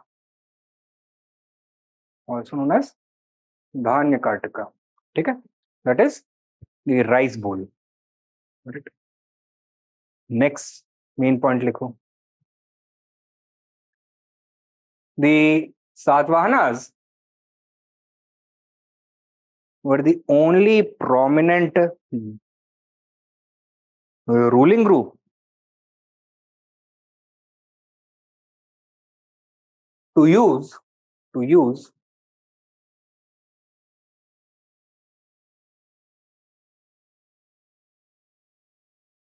matronymics.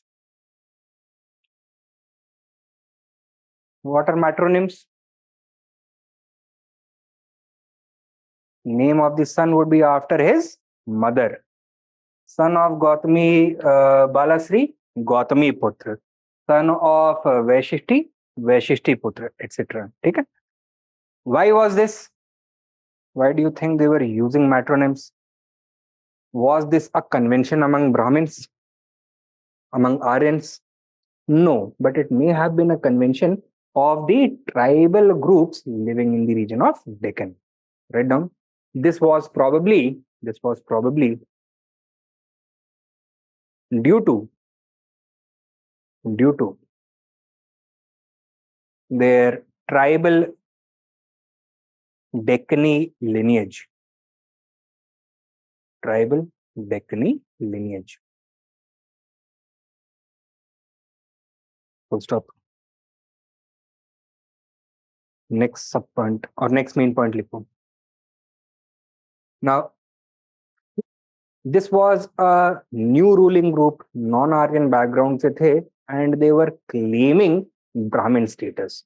So, whose help did they need in order to legitimize their status? Brahmins का. How to reward Brahmins? Land grants. ठीक है. Similarly, एक alternative source of revenue भी होना चाहिए. Plus, this was also a period when Buddhism was aggressively spreading in the region of Western and Southern India. ठीक है. यहाँ पे Brahmanism उतना ज्यादा entrenched नहीं कर पाया था, and Buddhism was spreading a lot. Therefore, they also required the help of the Buddhist monks, the Buddhist Sangha, and it is why they were the first who introduced the concept of making land grants ever in India. Okay? But they used to make it only to the priestly class, both Buddhist as well as Brahmin priests. Later on, Guptas क्या करेंगे? They would start making land grants even to their officials. So write down. Next point. To consolidate control,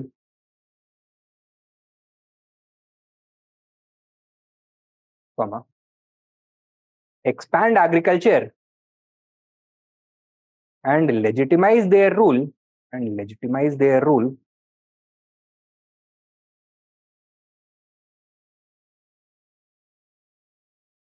the Satavahanas introduced the practice of making land grants to Brahmin and Buddhist priests. ठीक है.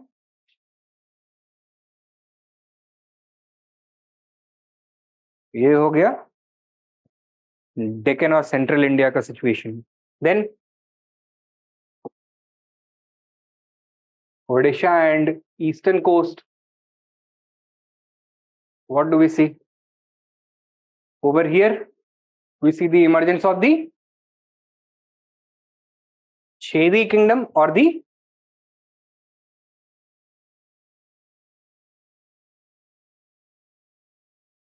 Mahameghavahan kingdom. Write down. The Mahameghavahan dynasty set up a powerful kingdom in Kalinga.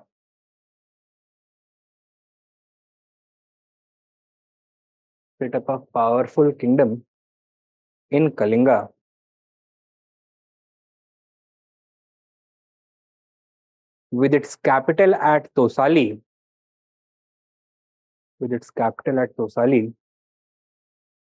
Following the collapse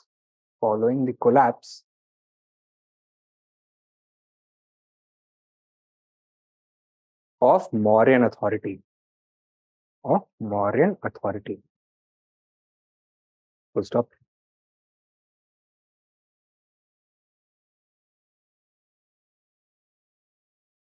Next point. The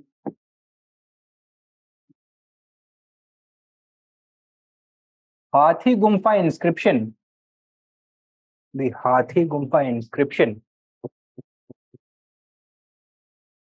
Of its most famous ruler, Kharvel, is the most valuable source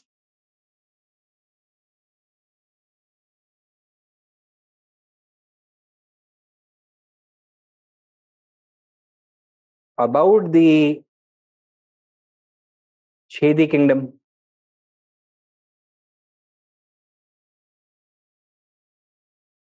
Full stop. Next point.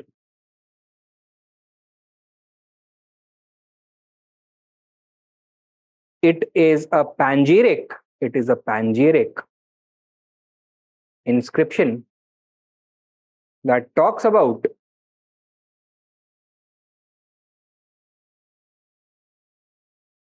the great achievements,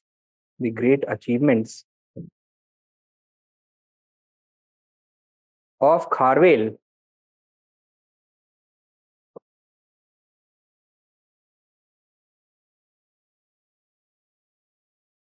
in warfare,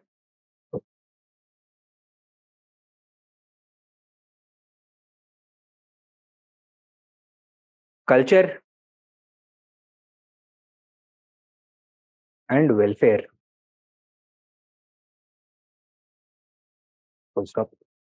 Next point. It informs us. It informs us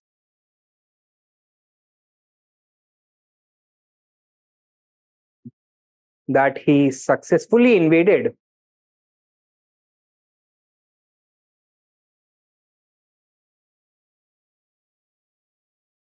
Magadha, Bengal, and the Sangam Desh.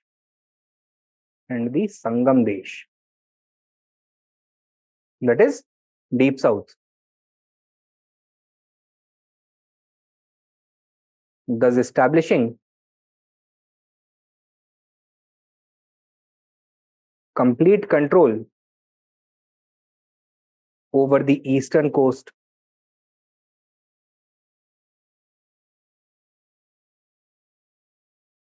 Subpoint. He also sent his forces westwards,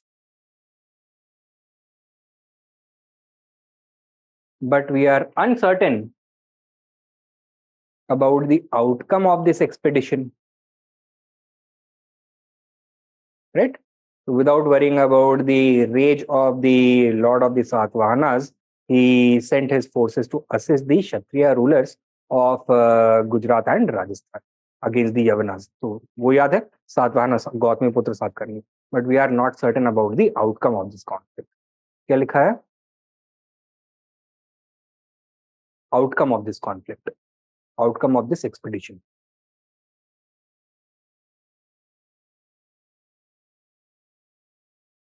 Next main point लिखो. Kharvel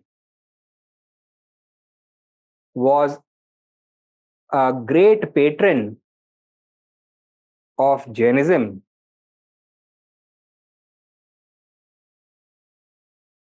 making hefty donations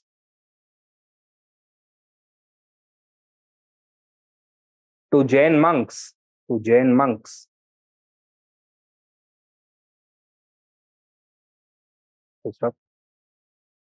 Subpoint. He also had caves excavated for them at Udaygiri, Khandagiri.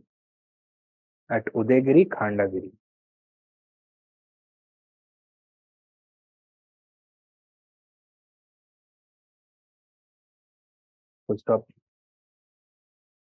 Next main point लिखो. At the same time, he also patronized Brahmins and claims to have donated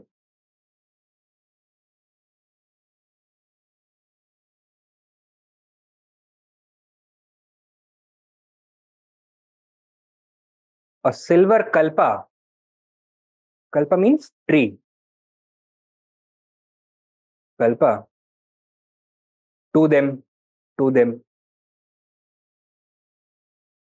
Full stop. Next main point. Kharvel has also been described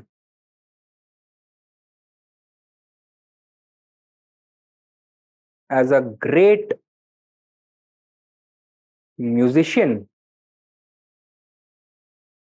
and artist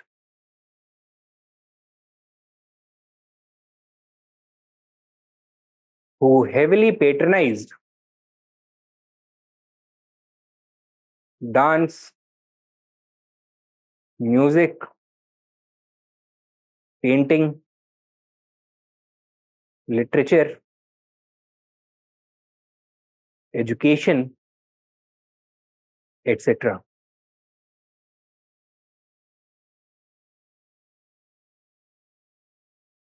Next main point.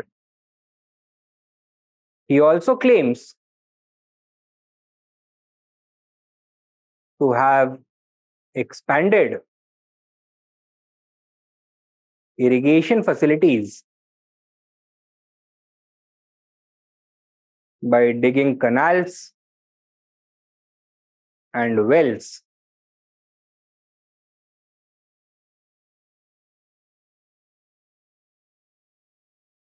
a point. Additionally, he claims to have repaired and renovated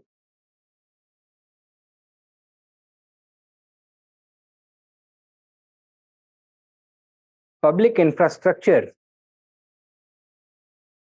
such as roads, ports, bridges, roads, ports, bridges, and gateways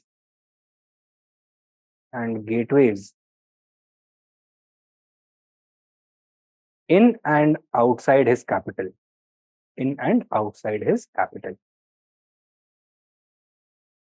ठीक है?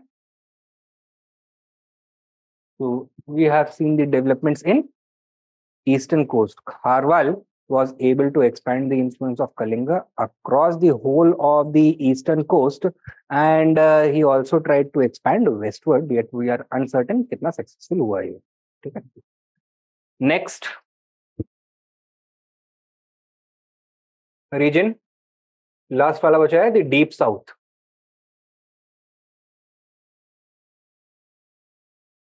Write down. State formation took place for the first time in this region with the emergence of the Sangam polities.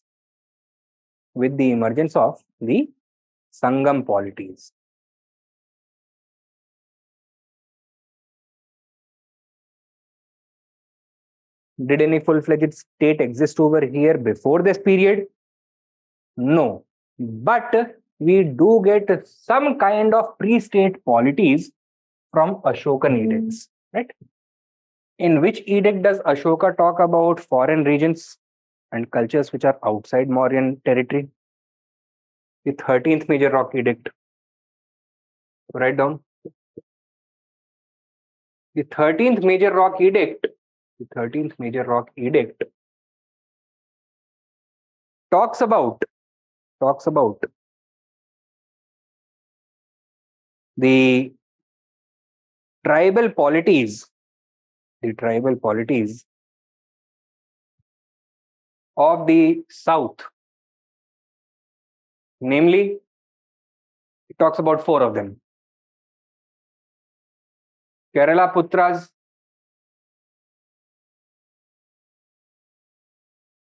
Satyaputras,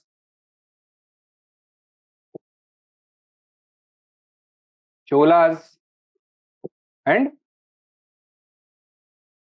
Pandyas.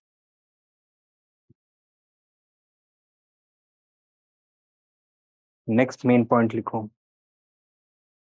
The हाथी Gumpha inscription, the हाथी Gumpha inscription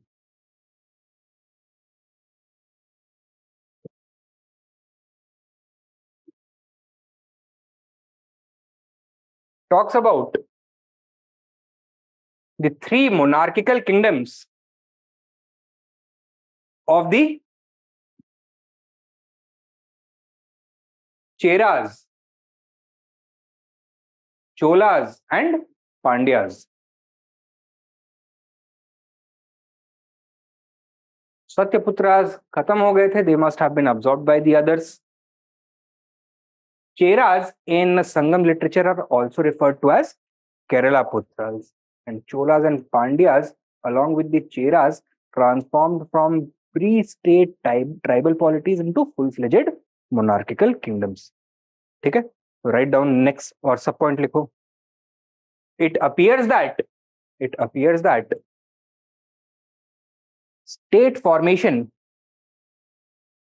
in the deep south had taken place sometime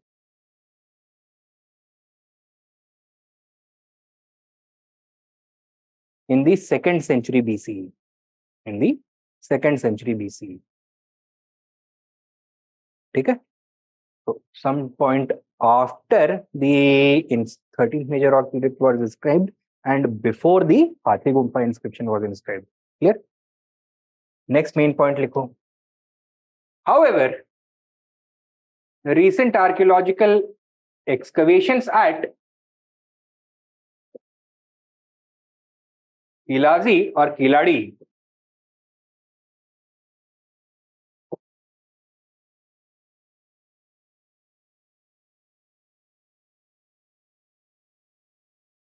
have pushed this date back to at least 600 BC.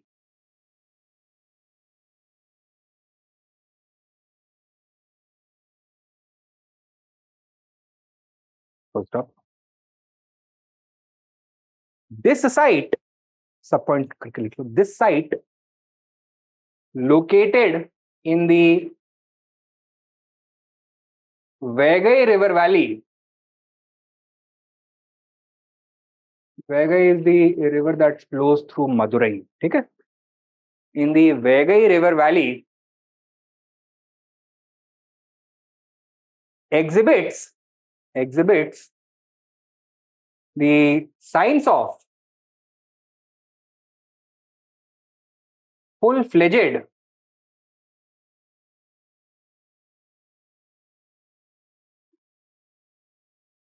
urbanization,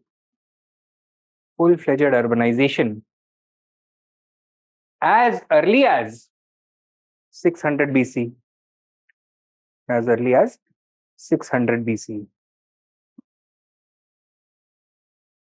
And when does urbanization take place? When full-fledged monarchical states emerge.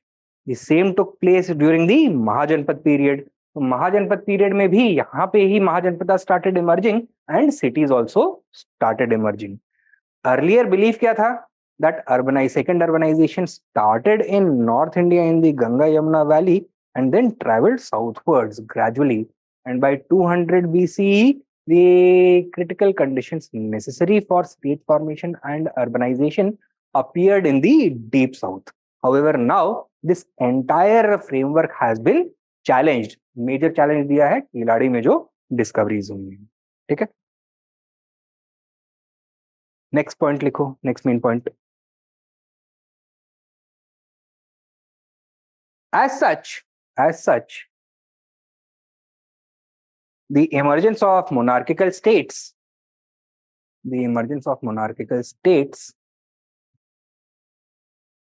in the deep south may have taken place simultaneously with or even before this development in North India.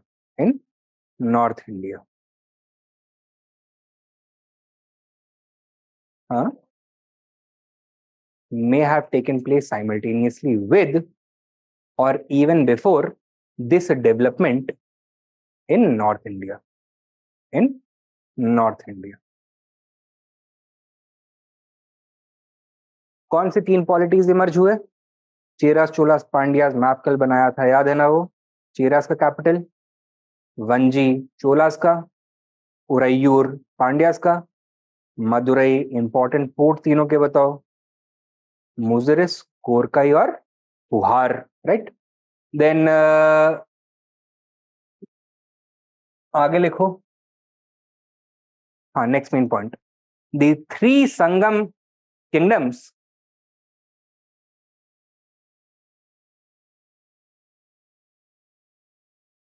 constantly competed against each other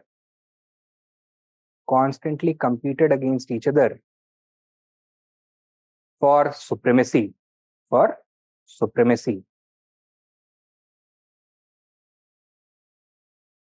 Full stop. They were ruled by kings known as Vendar.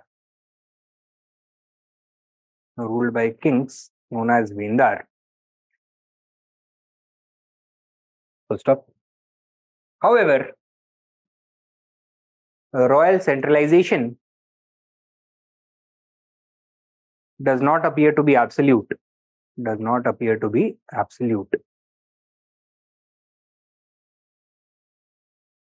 As Sangam literature and Tamil inscriptions, Tamil Brahmi inscriptions,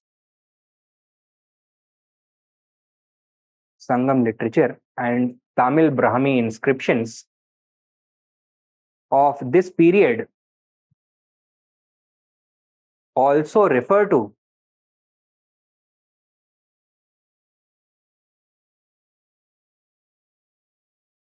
local tribal and military chiefs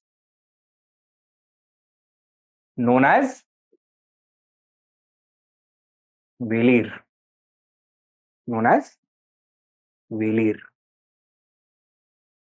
ठीक है?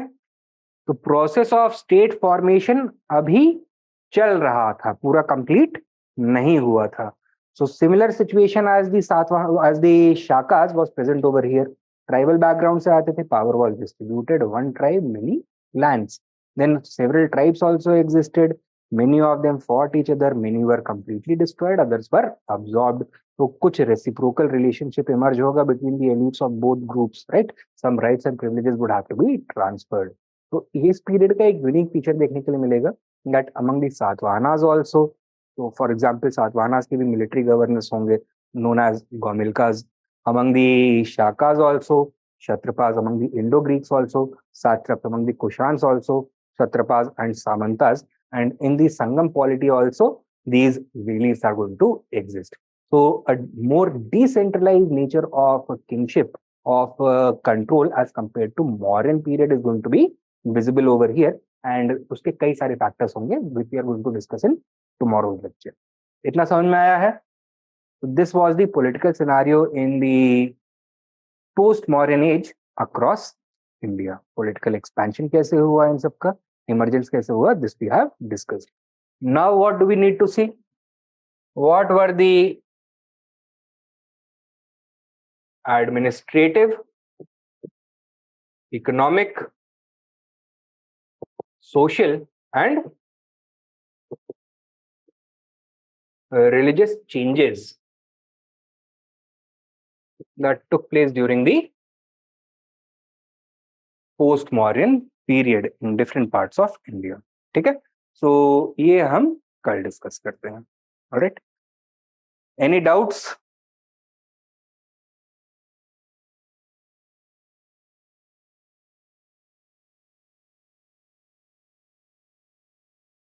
Post modern थोड़ा ज्यादा confusing है नहीं? अब I think कि देखो map से कर लिया है, पूरी क्रोनोलॉजी हमको समझ में आ गई है. थोड़ा ओवरलैप होता है बट उतना आपको स्पेसिफिक डिटेल में जाके जानना जरूरी नहीं है. ये सबसे ज्यादा कंफ्यूजिंग वाला पता है कौन सा पोर्शन होता है? ये कि जो फॉरेन रूलिंग ग्रुप्स हैं वो एग्जैक्टली कैसे एस्टैब्लिश हुए, उनके कितने ब्रांचेस थे, ये कहीं पे क्लियर मिल नहीं पाता है, but I think this is sufficient जितना आपने सीखा है। तो अगर केवल यही पैटर्न आपके दिमाग में रह जाए, and whenever you are practising और trying to revise these things ना, हमेशा मैप का यूज किया करो, उससे चीजें काफी आसान हो जाती है, तो क्लियर आपको दिखता है कि कैसे कैसे ये डेवलपमेंट्स हुए होंगे। ठीक है, एंड टाइमलाइन थोड़ा क्लियर होना जरूरी होता है। तो इंडो ग्रीक्स का time period,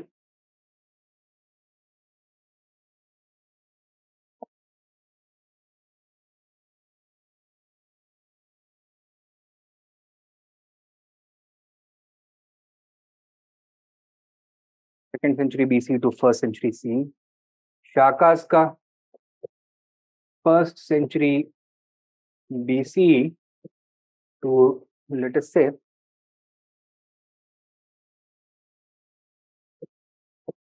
fourth century CE, even the Guptas were fighting against them. ठीक है, Chandragupta II claims to have defeated some Shakas rulers of Western India, for example. Pahalavas का first century BC only India में, right? In Persia their rule was very long lasting, and Kushanas का first century CE to third century CE, ये time period. Clear? Now it should be clear. Satavahanas were Brahmins, so why they needed legitimacy of Brahmins as they have to appease them via land grants? अरे नहीं, they were claiming Brahmin status ना, so that is why. अगर मान लो बाकी ब्राह्मण बोल देते कि नहीं ये तो ब्राह्मण है ही नहीं, उल्लू बना रहे हैं, फिर तो काम नहीं चल पाता, so that is why they needed it.